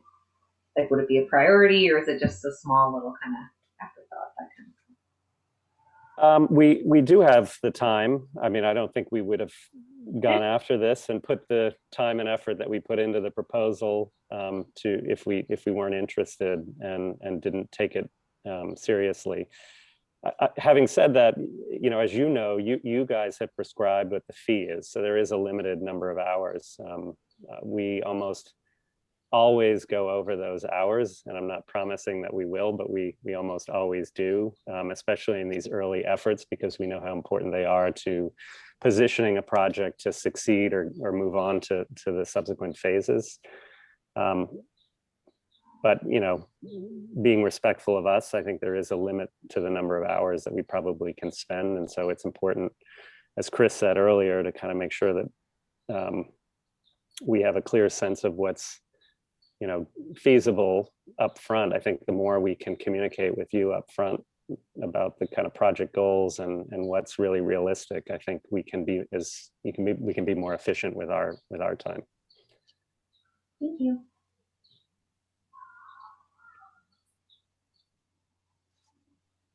I think you alluded to this a little bit in your timetable for the work schedule. you have cost estimation coming in fairly close to the end.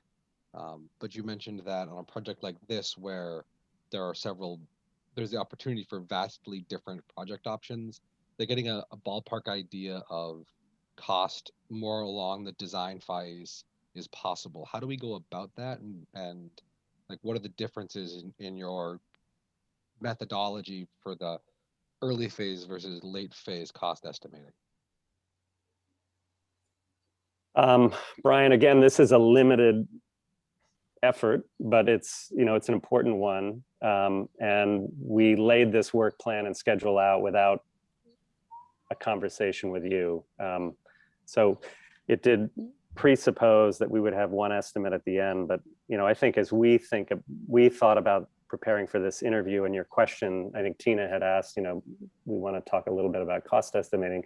The more we thought about it, the more we thought, okay, well, maybe in fact this is a project where having some more order of magnitude thinking behind pricing earlier on makes sense. So in that respect, I would say, I think the first tasks of our work plan, schedule task 1, research, and task 2, program development, those are probably things that have to happen early on anyway. But as we get into task 3, instead of just going through a whole design process and then pricing at the end, maybe what we do is come up with a few preliminary strategies without a lot of time devoted to any one of those, and then try to reach out to our professional estimator to get some order of magnitude pricing at that point. And then that would inform maybe moving forward with a preferred path, or who knows, it might be that you want to pull forward 2 schemes of equal weight, and we just don't know until we talk more with you about what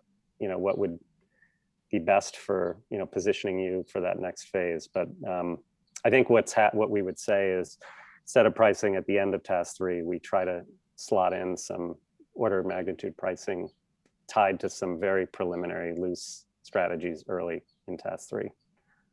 We just did a similar approach. We're doing a small visitor center project for the city of Salem for their Pioneer Village Living History Museum. And that building is about a 3,500 square foot building.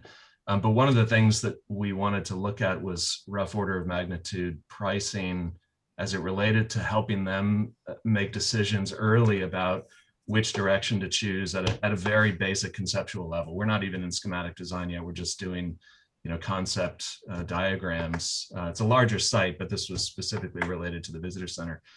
And so we used the rough order of magnitude pricing as a way to have cost be one of the factors, as well as program citing the other evaluation criteria, but have that kind of rough order of magnitude be one of the factors that they use in weighing their decision. So we can do that. Our estimator is able to provide that, and that's certainly, I think, a valid way of approaching a project like this. Thank you.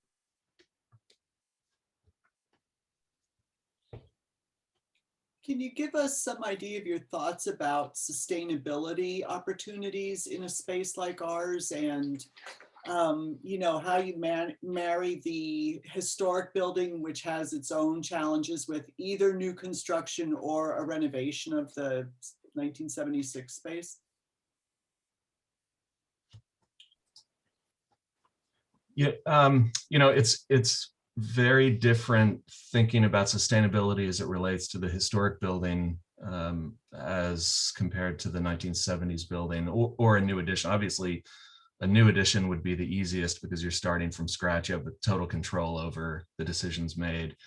At the other end of the spectrum, you have a historic masonry building, which needs to be taken into consideration. You can't just, add vapor barriers, for instance, to the inside and potentially trap moisture in a load-bearing masonry brick wall, and creating other issues by adding insulation and air barriers and things to it. And not to mention the fact that it's just harder to implement those kinds of passive strategies in a historic building like that. So the initiatives that you take, I think, have to be appropriate for the context in which they are. So that will sort of right away kind of narrow the field. But generally speaking, we approach sustainability. We start that by thinking about envelope, because the tighter the building envelope is, the less dependent you are on the systems for thermal comfort and for air infiltration as well. So, that's an important aspect. It's harder to do, obviously, in a historic structure. It's not to say that it's not possible. And then we pair that with other things, like in the case of Eastham, it was, we were proposing an all-electric system. I think as part of this, we would be evaluating your mechanical systems. I would say almost exclusively, we are doing all-electric systems now for both our museums and our library projects. They're efficient. They require less space. They're much easier to maintain now than they used to be, as they're becoming more commonplace. And they pair very well with solar. So if there's an opportunity for solar, as there was in Eastham, it's a great combination. And so we were able to achieve really a net zero building with 100% energy production. So it really comes down to what the specifics are of any project. So it's hard to know exactly what the right formula is for you, but it's a priority of ours and something that we try to bring to every project, irrespective of an owner's interest in pursuing some sort of certification program like LEED. We feel as though it's our duty as designers to do that responsibly. So those are things that we would start thinking about early.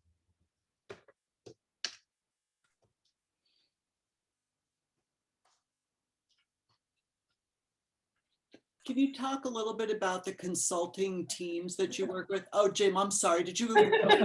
I was too late. I always have a million. You were asking the question I was about to ask. Go ahead. Oh. So I'm just curious if you can talk about the relationships with your key subcontractors, isn't really the right term, sub-designers, and what projects that you showed us did they work on, and longevity of experience with them. Yeah, we didn't spend any time talking about our consultant team, but all of them we have long-standing working relationships with, and I would say in many cases, a lot of the work we talked about today, and even the featured projects we shared, these folks have worked on. So, for example, we've brought on for your project Simpson, Gumpertz, and Hager, both as structural engineers, and our building enclosure or building envelope consultant, which we feel is an important consultant to have on this project, given the historic building and the connections between new and old. SGH has probably been involved as our building and envelope consultants on every project we've done over the last, probably since we've started, Matt. It seems like they work with us on every single project.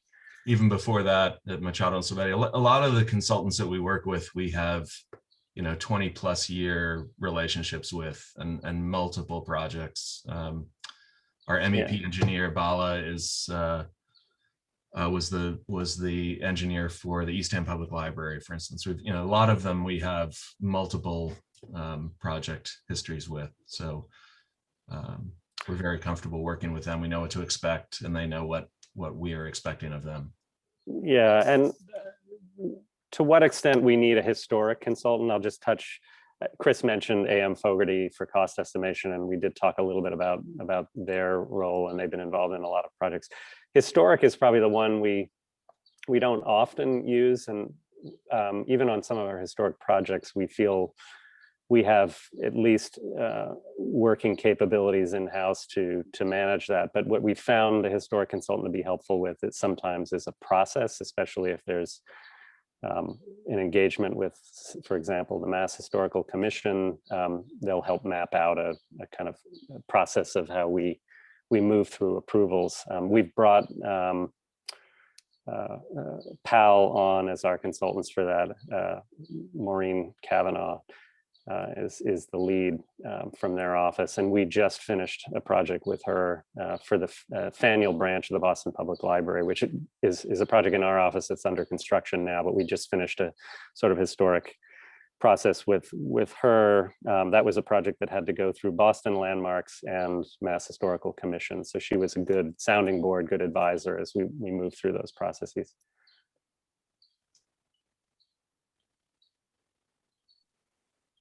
Just because Eastham came up again, I've seen the Eastham Library. It is beautiful, and this is similar to a question you've already been asked. Have you had experience with things less fabulous? And are you willing and ready to do something a little less fabulous than that? Thank you for thinking that it's a fabulous project. It is. We're equal opportunity. We do less fabulous work too. Conrad mentioned the two 10-foot diameter projects that we did a number of years ago that were markedly less fabulous. No, as I said earlier, I think Eastham is a very different kind of project, right? That site is a remarkable site. There were a lot of opportunities there, and it was a new building effectively. So it was a clean slate. We had a lot of license there to do something that was the way it turned out. But that isn't always the case. And,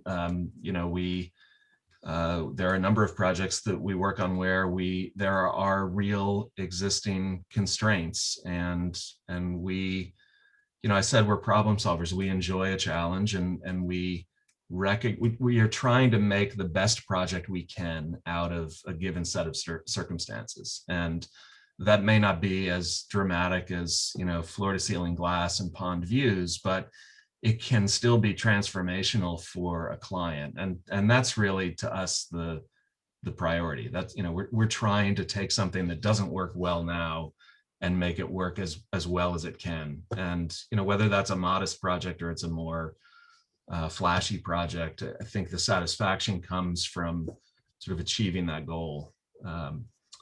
So I don't know if that answers your question. I mean, we're not in it for the glory to create something flashy. Jim, you might be discounting the Randall Library building as well. The historic building is a special building. Yeah. So there's some fabulousness in this project too. I haven't spent any time in the building. Chris went to the site walkthrough, but I was able to, when I delivered the proposal, was able to kind of peek in.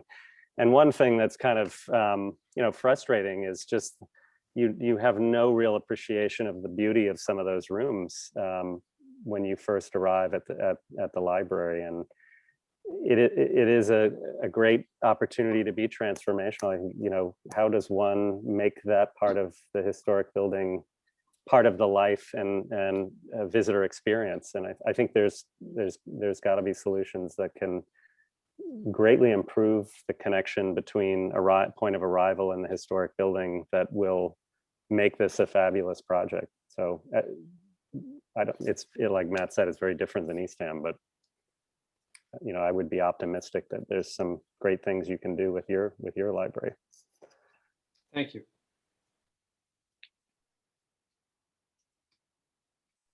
Thank you. Anybody else? Comments, questions?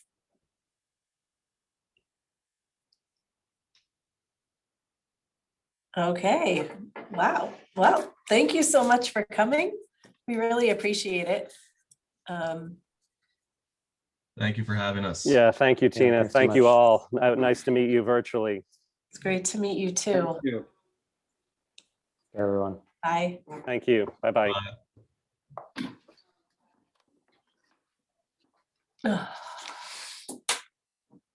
Who's last?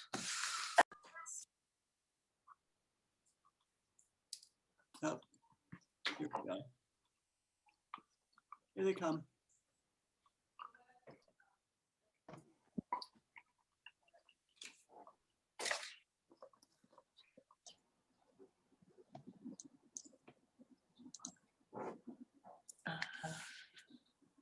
I'll know when I see him, sorry. Hello. Oh.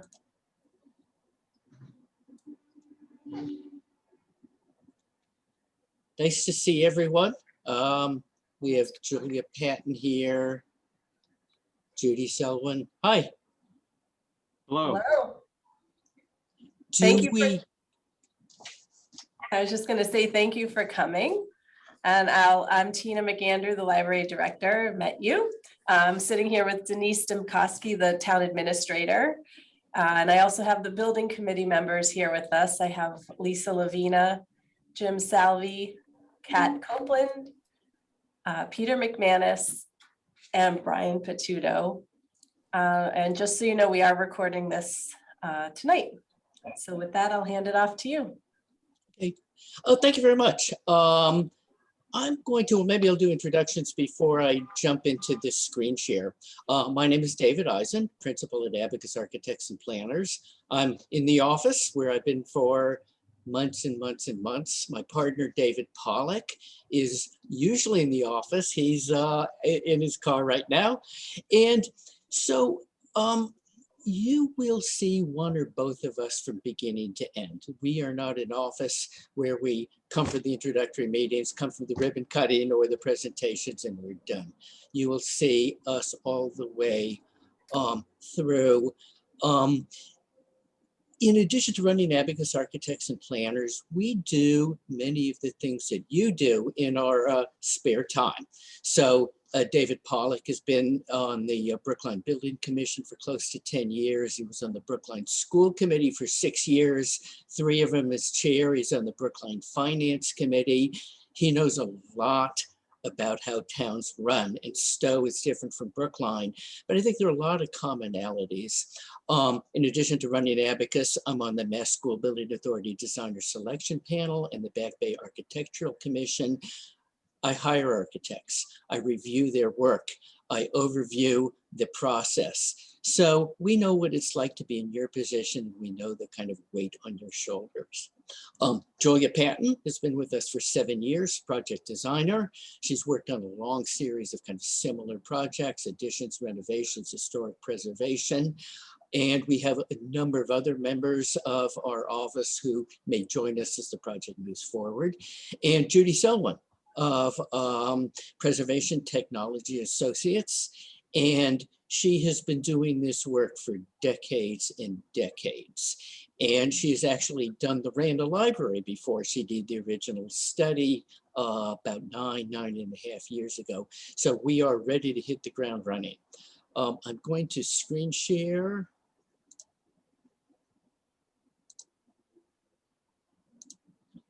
Okay, so do you see that? Is that, you see my cursor? Okay, so this is a terrific project. You know, we really look forward to the opportunity. This is an incredible little building. It's an incredible site. It's not such a great addition. And this is really the time to do it right.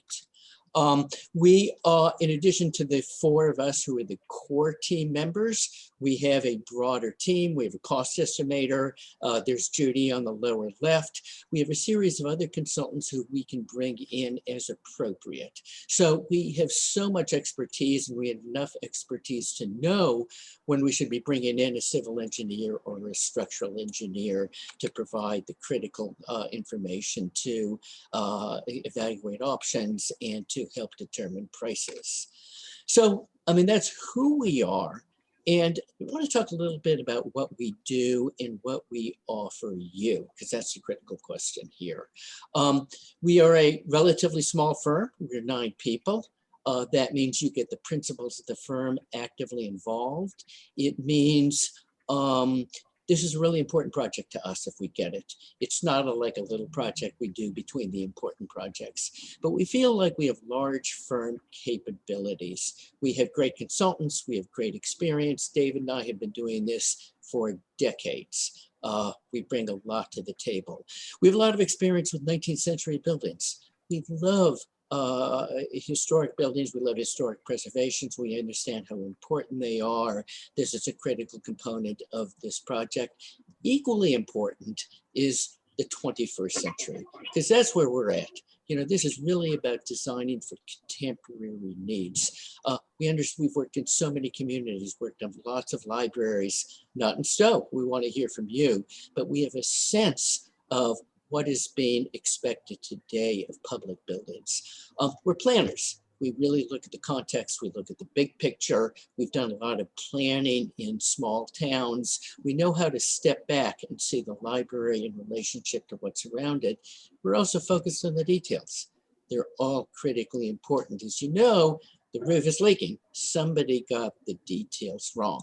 So there's a really broad range of viewpoints we take to understand and serve your interests. And we're going to talk a bit about our work. And so a lot of this was in our proposal. I don't want to spend too much time on it. Really, I want to talk about the commonalities with Randall Library. So this is a library about the same size, about the same period. And we work really closely with Mass Historical, where we were working on the old parts of the building. Like Randall, this is built on a sloping site. Once upon a time, the lower level was almost completely buried.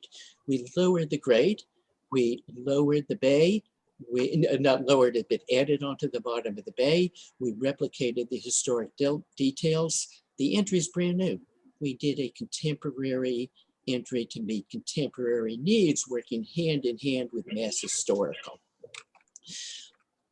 Another building where the lower level was once buried underground. So you look at the lower photo, that photo could look like the entry to Randall Library with a ceiling that's like bangs you on the head when you walk in, but in a strategic place. We ripped out the floor up above, so you have this wonderful welcoming space. When we lowered the site, we created a series of terraces, so it engages the street in an effective way. And this is what the Randall Library addition could have been. I mean, obviously different place and different use, but I think it's a suggestion what little creativity and sensitivity will bring to the renovation and addition of historic buildings. Framingham. So this is interesting. The architect who designed this is exactly the same architect who did your addition. And there's some commonalities. This sort of bunker-like quality. It's raised 6 feet above grade. So the building first floor was removed from the street. We couldn't lower the building. We reshaped the landscape. We put in this new frontispiece to welcome people in, to lighten it up. We eliminated the ramp with a whole series of heavy retaining walls and did a low slope to the entry. And then beyond, you can see the stairs. There's a reading garden. What was once removed from the community around it is now part of it. One of the things we do is we look, why build new space if you can use existing space more effectively? So this is a school, dates from a few years after Randall Library, but pretty close in time. This incredible attic space, magnificent, totally unused. The schools never used it. We cranked open the roof.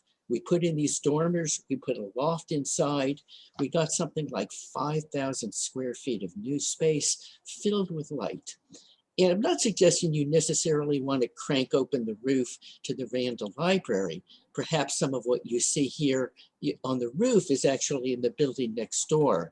But again, it's the creativity we bring to the challenge of making the very best use of all buildings, minimizing what needs to be added, but doing the additions in ways that play off of what was there. This was a truly horrible concrete block church from the 1950s. There was no wonderful masonry to save. So we reworked the facades, we reworked all of the windows, but we used the existing structure to keep the price down. You know, why tear it down and build it new if we could reutilize the existing construction? But we reinvented it. Yet another building where the lower level was completely buried on a hill. We regraded it, we daylighted it, we put in windows. So there's an entry in the front, there's now an entry on the side, there's an entry in the rear. The inside, we filled with light. Skylights opened up the windows, really inviting environment. Cool colors, warm woods, not a historic building, but it's adaptive reuse done in a cost-effective way that really added to the character and quality of the community. Another approach to historic preservation and adaptive reuse. Going off, you can see the brick on either side. That's the wrapper from the mid-1920s of a historic school. It wraps around. In this case, rather than adding on, the building was almost too big, so there wasn't light coming inside. So we scooped it out the inside and built a new building with inside the old building. Not what we would propose for the Randall Library in this place for this use. This was a really appropriate way to combine new and old in a really exciting and effective ways. Old library in Harvard. So this is what it looks like now. Before we got there, they had completely like boarded up the front entry. So this entry right behind me in the picture is the town common. So town common, library, of course you want to connect them together. Nope, they boarded them up. They put a mouse hole entry around and back for accessibility and cut that vital connection between inside and outside. So we opened it up. The doors you see are brand new, but they're replicate the original doors, because in this case, replication made sense. Replicate the original ramp. There was no original ramp. That's a new intervention to meet new needs. So we made it out of steel as a light floating bridge. So the old is old, the new is new. We've connected the town back together, which is the critical job here. Again, how this relates to Randall, to be determined. But this is kind of our quivers, the arrows we have to use when we confront new challenges. We do a lot of adaptive reuse, renovations, additions. We do a lot of new construction too. And this is, it's not exactly a library, although there's a significant library in here. You know, if the addition is torn down, to be determined, you have a significant amount of new construction that needs to work with the old building.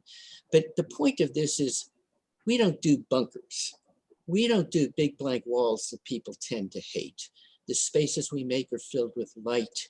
The community spaces reach out and engage people. This is what we tend to do wherever we go, because I've never heard a client say, build us a bunker with a big blank wall facing the street. We do, and we understand, you want places for adults, you want places for young adults, you want places for kids. We have a pretty clear understanding of what different groups are looking for, because we've done into this kind of work.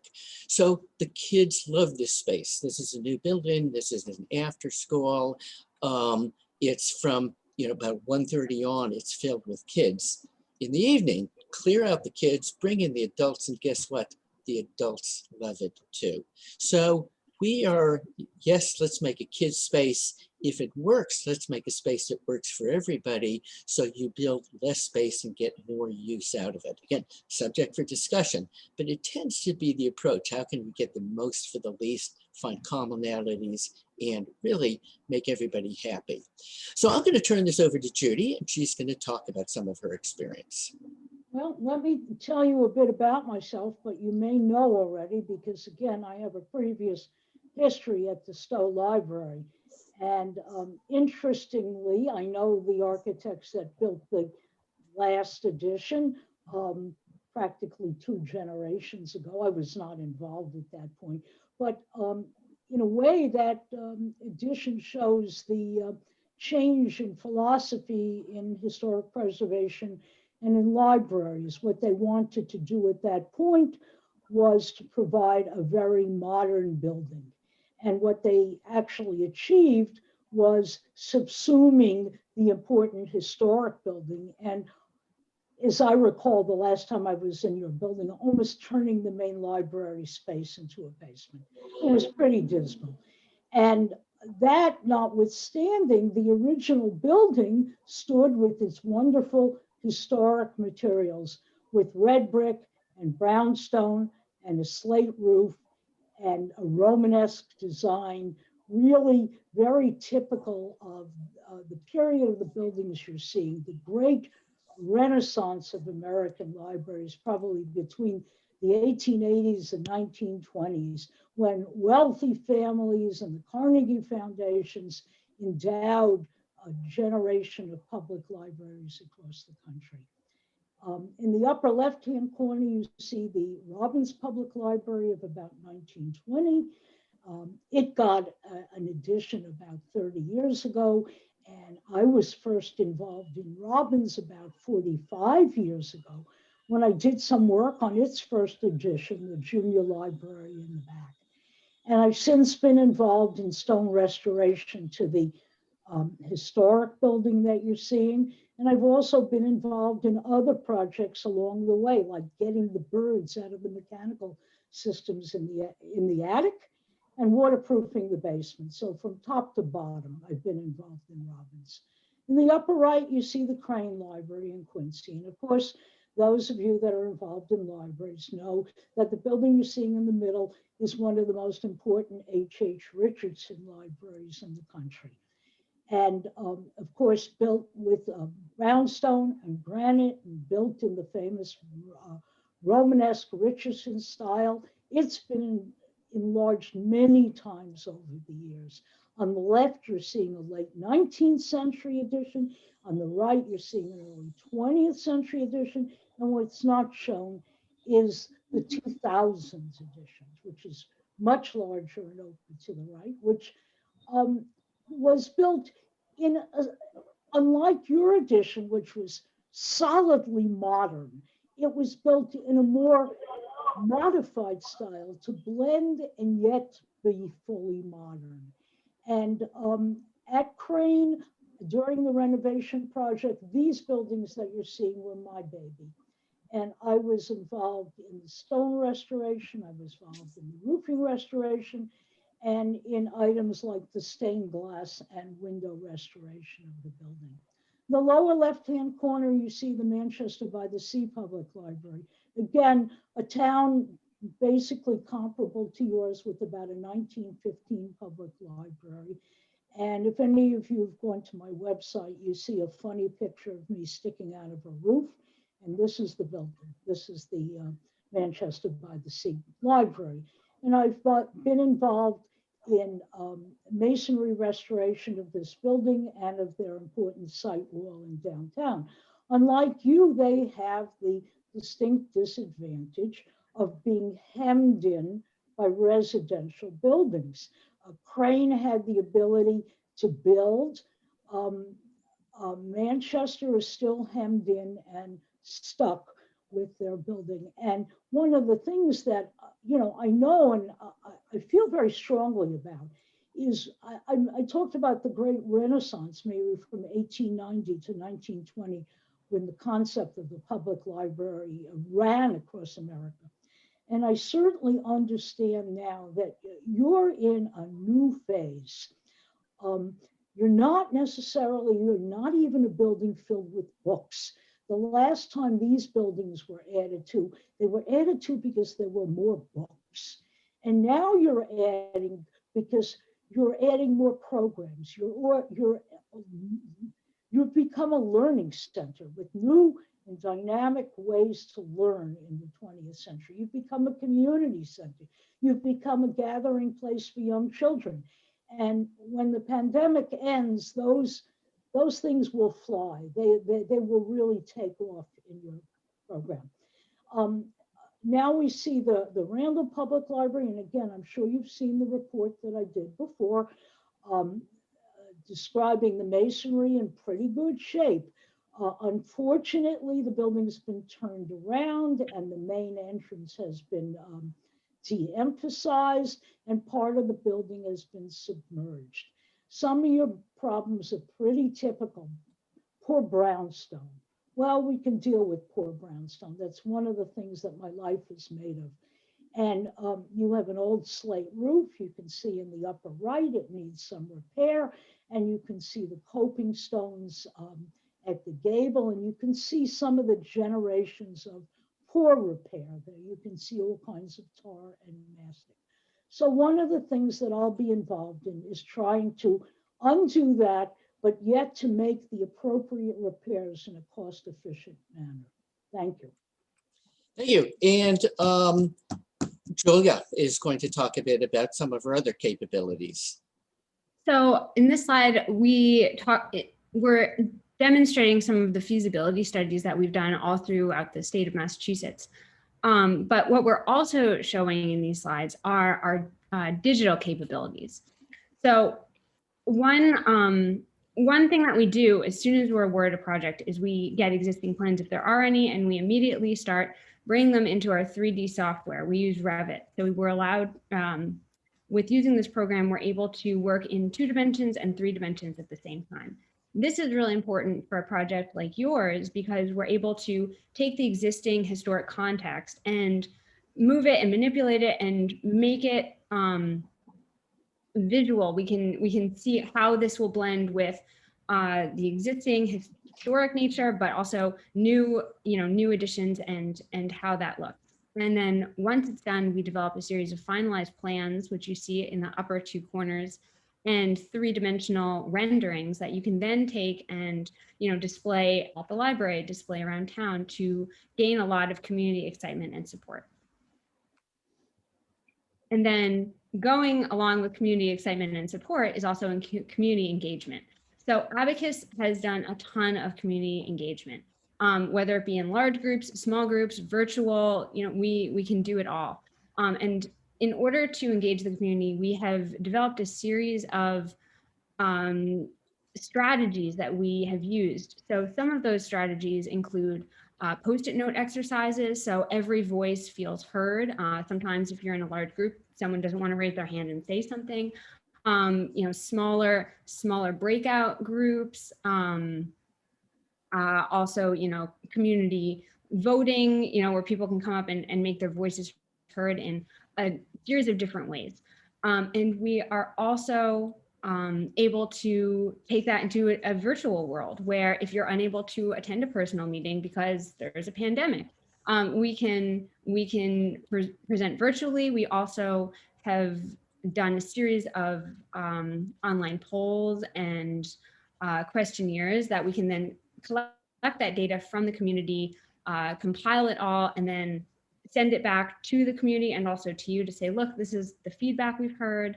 These are the things that are working, these are not, and take that and carry it into the next stage of your project. Thanks. And we know community engagement is an important part of this project. You've set up a series of meetings, broader public meetings, town officials.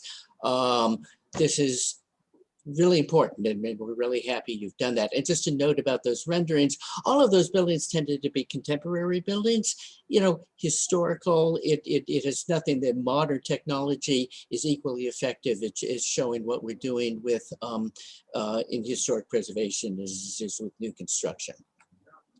So cost. Cost is an important issue on this project and every project we do.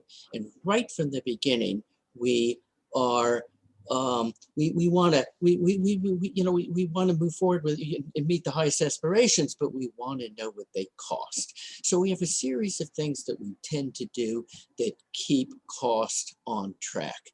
And the first thing we try and do is identify funding constraints and opportunities early in the process. We know what the budget is. We know what the budget could be.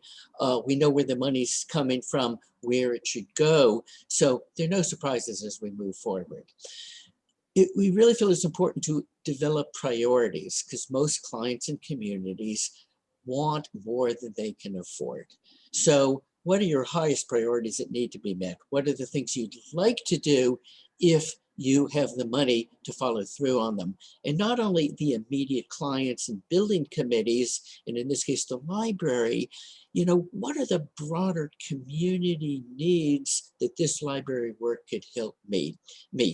It's really helpful for us to know that. Alternative visions. And in the RFQ, you lay that out, that you want to see different ways of meeting objectives. And we tend to do a minimal option. What is the least you can do to meet the needs? If you had all the money in the world, what might you do? And what are the incremental stages in between that empower you to make the very best decisions about the direction to go? Do more with less. Flexibility, efficiency. We don't want it, nothing in buildings we design should do one thing. Everything should do 2, 3, 4 different things so it earns its keep. And you do 3, 4, 5 options. If you're not an architect, your head can spin looking at the different alternatives. So we try and use plain English and numbers to talk about the costs, the benefits, the pros and cons, so people can have discussions about what's most appropriate and make the best decisions. When we engage our cost estimator, we want to understand existing conditions. We want to know why that roof is leaking. Is it a minor failure in the waterproofing membrane? Is there a significant structural failure? We want to understand so we can get that into the price. We want to understand what the building, a renovation, addition, new construction would be made out of so the true cost can be estimated. We do drawings and specifications for our clients and for the public, but also for the cost estimators so they can attach numbers to the kind of hopes and dreams of the community. And we engage our consultants as we need to and bring in our cost estimators in early. So here's a vision. Here are the costs. What about approvals? How do we get people to sign on to it? And that's really, in many ways, the ball's in your court. We want to set you up for that.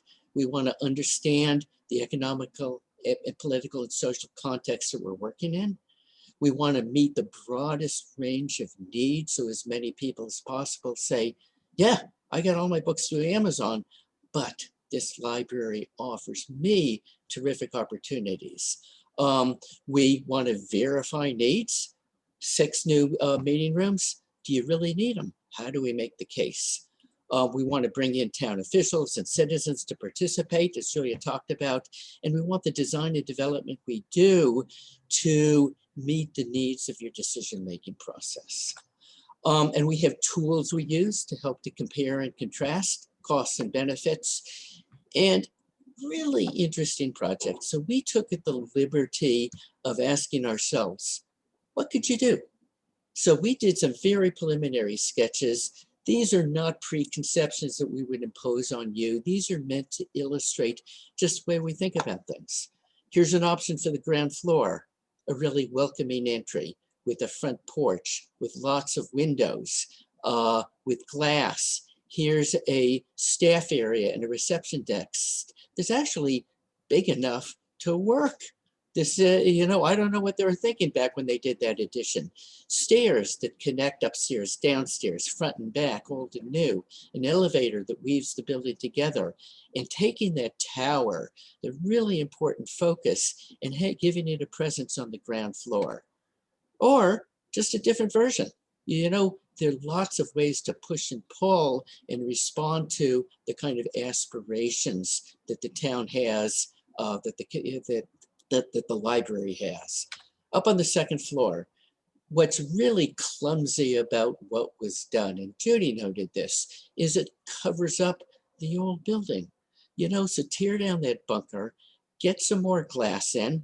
We know the glass back here, there's some problems with it. Glass technology has improved. You could have an addition that accommodates your needs, that exposes that tower as a powerful element from Common Road, not just around on Crescent Street and from the corner here, fit in the pragmatic elements, but circulation in 2-story spaces in place will have the most impact in terms of a feeling of light and space and connectivity, and making sure that that entry level is wonderful, that it's not a dark, dismal basement. And here's just a different version, the landscape. What the architects of the addition did was an interesting idea about how you extend the landscape up. Problem is it doesn't work.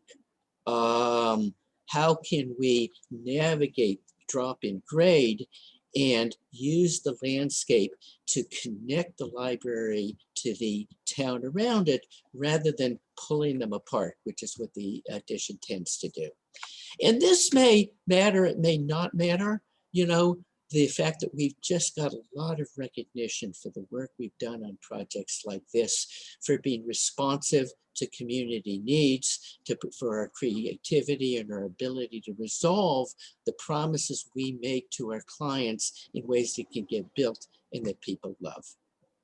So those are our kind of preliminary thoughts, and would really love to hear from you with questions and concerns.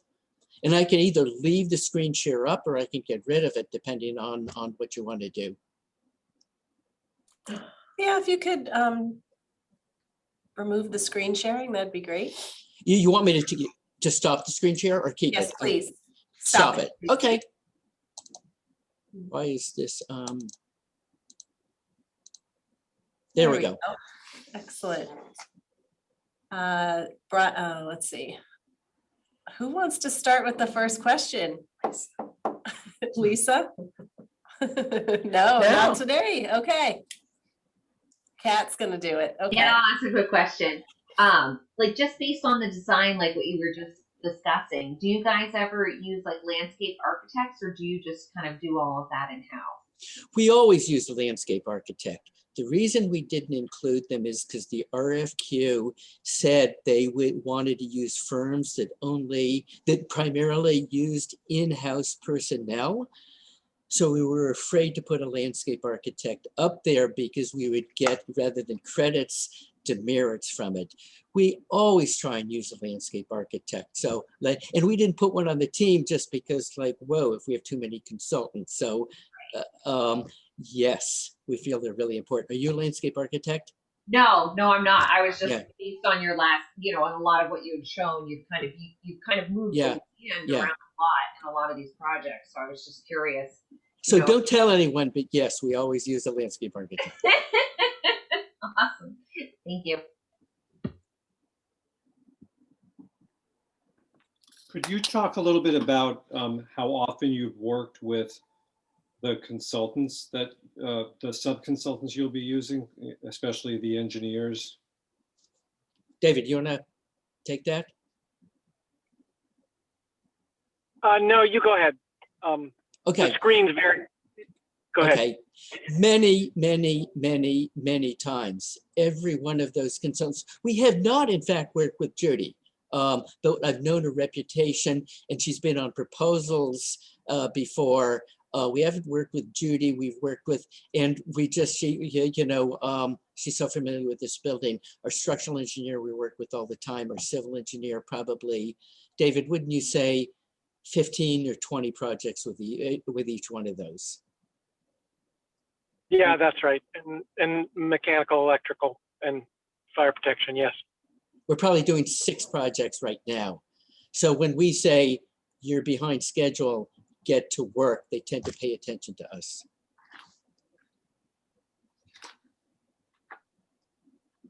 Can you, sticking with the subs there, cost estimator, you have some examples or a history of how accurate they were and coming in under budget and so on?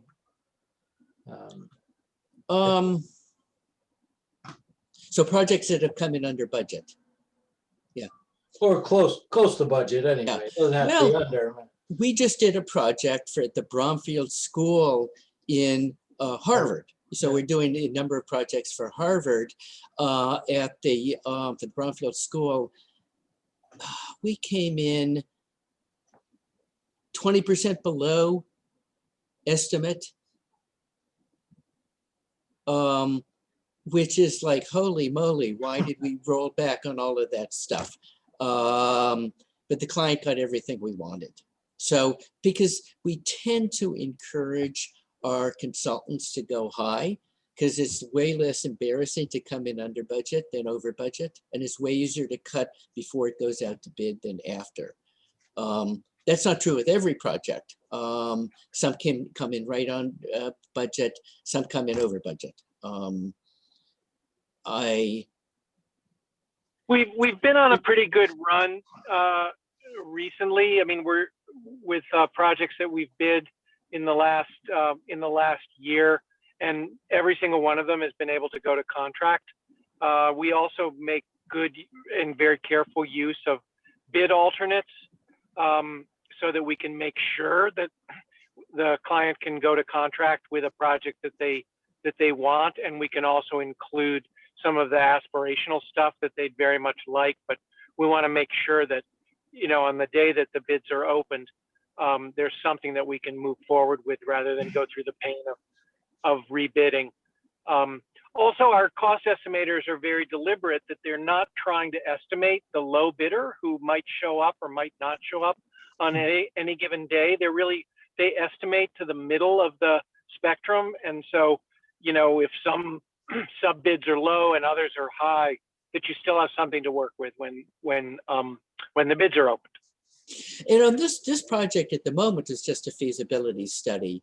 So the inclination is to come back to you, like we said, with a base project and a series of add-ons, because in a feasibility study, there's too much room for error, either overly cautious, wow, that's going to cost a fortune when it isn't, or underestimate the complexity. So we would try and lay out options so we sure you have a project that can meet your budget, and as it gets developed further, add on or roll back to meet the new realities when we, you know, when it becomes real, when we really dig in. Also, for a feasibility study at this level, it's a lot of, you know, square foot pricing with modifiers for complexity. And anybody who, you know, reads the newspaper has also seen what's happened with supply chain and commodities prices, and particularly with the story of lumber pricing, which, you know, went up 400%, and then it's come back to half of what it was just in May. And so there's a lot of kind of craziness in the market. So what we really want to do is start with the program, start with the constraints of your relatively tight site, and then work towards your needs and your aspirations, and give you a range of options that you can work with and you can work with the community. And an interesting question is it worth keeping the addition and renovating the addition, or should you tear it down? So in Mansfield, the town of Mansfield hired us to look at converting an old police station, public safety building, into a community center and new construction. And the town was pretty convinced, yeah, of course, reusing the existing building, how couldn't it be 20 or 30 or 40% cheaper? Same cost estimator, PM&C, you know, we get these 20-page cost estimates. Guess what? It was significantly more to do adaptive reuse than it was to start over. So we work closely. We just want to make sure, you know, it's all in when we look at different alternatives. Jim, did you want to say something? Well, I'm interested in that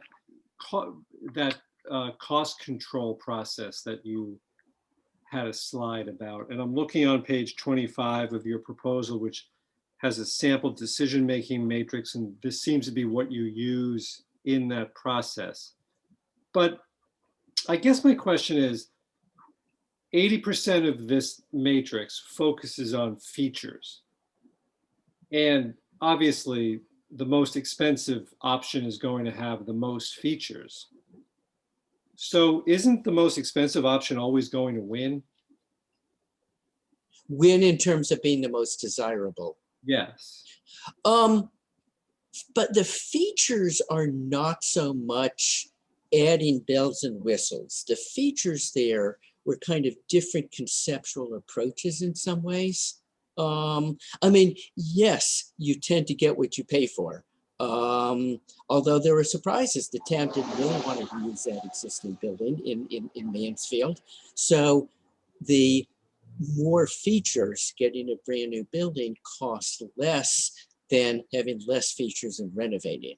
So it's not necessarily the case. Thank you. Yeah.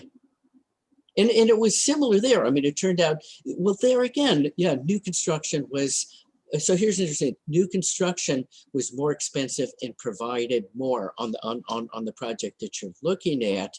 But one of the things that got weighed in that case was how much square footage you could get on the land. And when you factored that in, that's why they did a tear down, because in fact it was cheaper. So there are different ways of looking at costs and benefits of features and comparing the cost. I don't know if that answers your question. Well, it does. It's sort of like the difference between gross cost and per capita cost. It's just a different way of looking at it. But isn't it true that it's up to the sponsors of a project in a municipality ultimately to set the guardrails? Wait, say the last part again? Yeah, no, absolutely. And we are always eager to have a conversation with our clients about the budget and to bring them options that work within their budget. It's in our view, it's always about the value proposition, and there are always more values to put on the table and potentially serve up as part of the meal than can fit in the budget or fit on the site or fit in the time frame. And so what we see our job as is laying it all out, explaining it all, separating it out so that you can weigh the options and then pick the ones that provide the most value for your community. And so it's about empowering you. There are features you may want, there are features you may not want. It's about enabling you to make the best decision. Okay, thank you.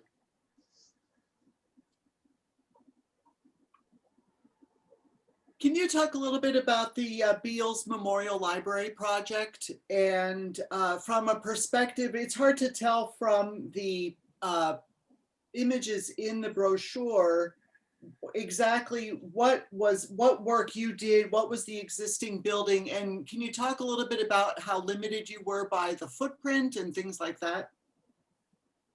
Sure, I'll take a start, and then Julia may want to say something because, well, the fact is David Eisen and I also worked on it because we started a feasibility study for on the Beals Library quite some time ago. We were hired to start that project in December of 2010, and it was open for business in 2018. So it was a long process of the community looking for funding, wanting to do a CDBG funded project, and then deciding not to do that. So it took a long time to get it off the ground. It was fundamentally a handicap accessibility driven project because there's 12 feet of steps to get up to this wonderful neoclassical turn of the century 1913 library. And we looked at a variety of additions to provide elevator and staircases, but the cost spiraled because in expanding the footprint, the building is slightly over 12,000 square feet. And so any expansion of the footprint would require fire suppression sprinklers and new life safety systems throughout the whole building, and the money just wasn't available to do that project. So we ended up fitting in the back corner. In other words, as you look at that double height glass entrance piece, which is all about connecting the lower level entrance into the level that used to be the basement with the piano nobile, with the main floor and the stacks and the reading rooms of the library, so that when you go through that door, a piece of the floor is pulled back and you can see up into the main level. And in the wedged into the back corner to the left is both an elevator and a beautiful triangular glass railing staircase that provide accessibility and a 2-hour fire rated staircase for the library. So there were electrical improvements. We added a library within the building, and you can see it sort of popping through the roof at the top, and a new staircase, and then basically just, and handicap men's and women's bathrooms, a new lower level lobby. It was really, all of that was kind of wedged into that quarter of the library. And we're currently working on 2 other projects in Beals Memorial Library. One is now we're working on putting in concealed fire suppression sprinklers throughout the building, doing electrical upgrades throughout the building as a separate project. And we're also, now that we have the entrance on the lower level, we're looking at putting in a children's room on the lower level. I mean, sort of the punchline of this is by we bring in light and bringing an entry into what was the basement. We created space, expansion space for them, so we could fit it all inside the building, which was a relief to them because the addition they wanted, they didn't have the money for. So just using the building more efficiently. David, I'm sorry, go ahead. I was going to say, and we also did it in a historical context. So we had to provide a bunch of renderings that we provided to Mass Historic for them to review, because it was really important that it didn't, that it fit in together, because the building by itself is a beautiful historic building, and they wanted to mesh the new technology, the new services with the old in a way that was sensitive to both.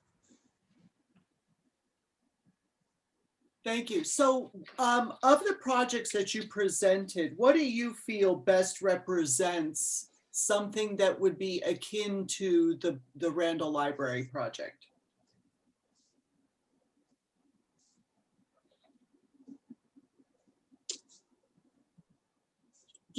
Speaking for me, I would say virtually everything, just in different ways.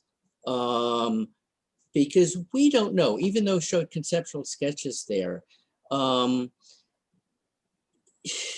much of it is about realizing the existing building in an effective way. I'm trying to think. I mean, there are bits and pieces of all of those. So maybe I can clarify a little bit. Okay. So when you take a historic structure and you've got what feels like a failing, more modern structure, where have you encountered something like that so that you have a sense of what problems might you find as you go forward? So there's many that you can look for as you're starting the project. But what have you been in any where you really, not totally taken by surprise, but you know what I mean? Where you get in there and you really like, wow, this is a little bit more than we thought. Well, that Menden, what was the church, which was a little bit older than the addition of the Randall Library, but not nearly as old as the original Randall Library. When we dug into it, there were groundwater problems. So there were a series of problems that the structure didn't meet contemporary code. We had dug into it, but when we really ripped into it, it was more poorly built than we anticipated, which is something we could find with that addition. They framed this with steel studs, undersized steel studs. You can't do that. It's groundwater problems. Here, your groundwater problems are overhead. There, it was under your feet.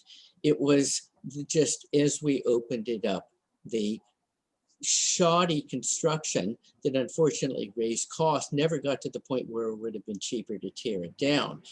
But I think in this case, in the Randall Library, that might be the case. So I think an aspect of the Peter Bulkley School rehabilitation in Concord, that's a 1909 original school and then a 1929 addition. And as we were working at the interface between those 2 buildings, the way the structures were knitted was, got really pretty interesting. And at a certain point, our structural engineer had to come in and do some carbon fiber wrapping of these these masonry piers were just all pieced together with different parts and pieces. They weren't kind of coherent at all, but it was in the heart of the building. And so rather than have to shore up the whole building, take the masonry out and rebuild it, they were able to basically put a corset on it with carbon fiber wrap and turn it into a structural masonry series of columns to support the building. which again, maybe we're more looking at a waterproofing example at the interface between the old and the not so old at Randall, but still looking very, very carefully at how two buildings come together. And then just in terms of reutilizing the addition, we just have had so much experience with taking raw volumes of space and both being really creative and ingenious about how to meet programmatic needs and relocate staircases and slide an elevator in just where we want so that it's very efficient for circulation and for programming and to make all of the program spaces you need. And at the same time, we never just work from the inside out. We're constantly looking from the outside in at the same time to make it, interesting and beautiful and merge with the landscape in terms of views and light and multiple approaches. And I think whether we looked at the site constraints and setbacks for the 1970s wing are pretty tight. So whether we were looking at what can we do with the existing structure there, or what could we do new on that same part of the land, those studies will overlap. Yeah.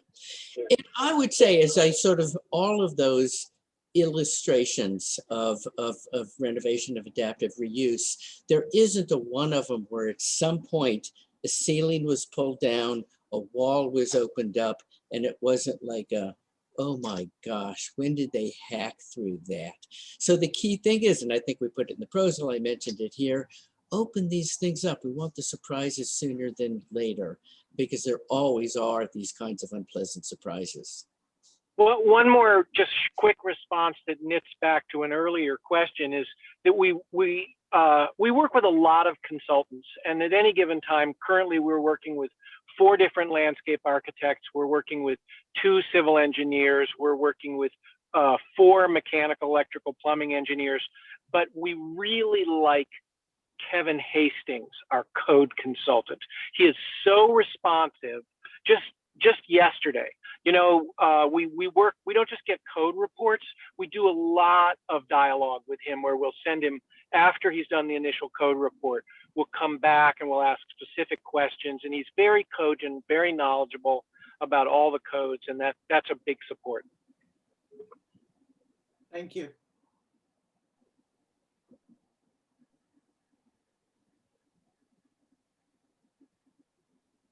Does anybody else have any comments or questions?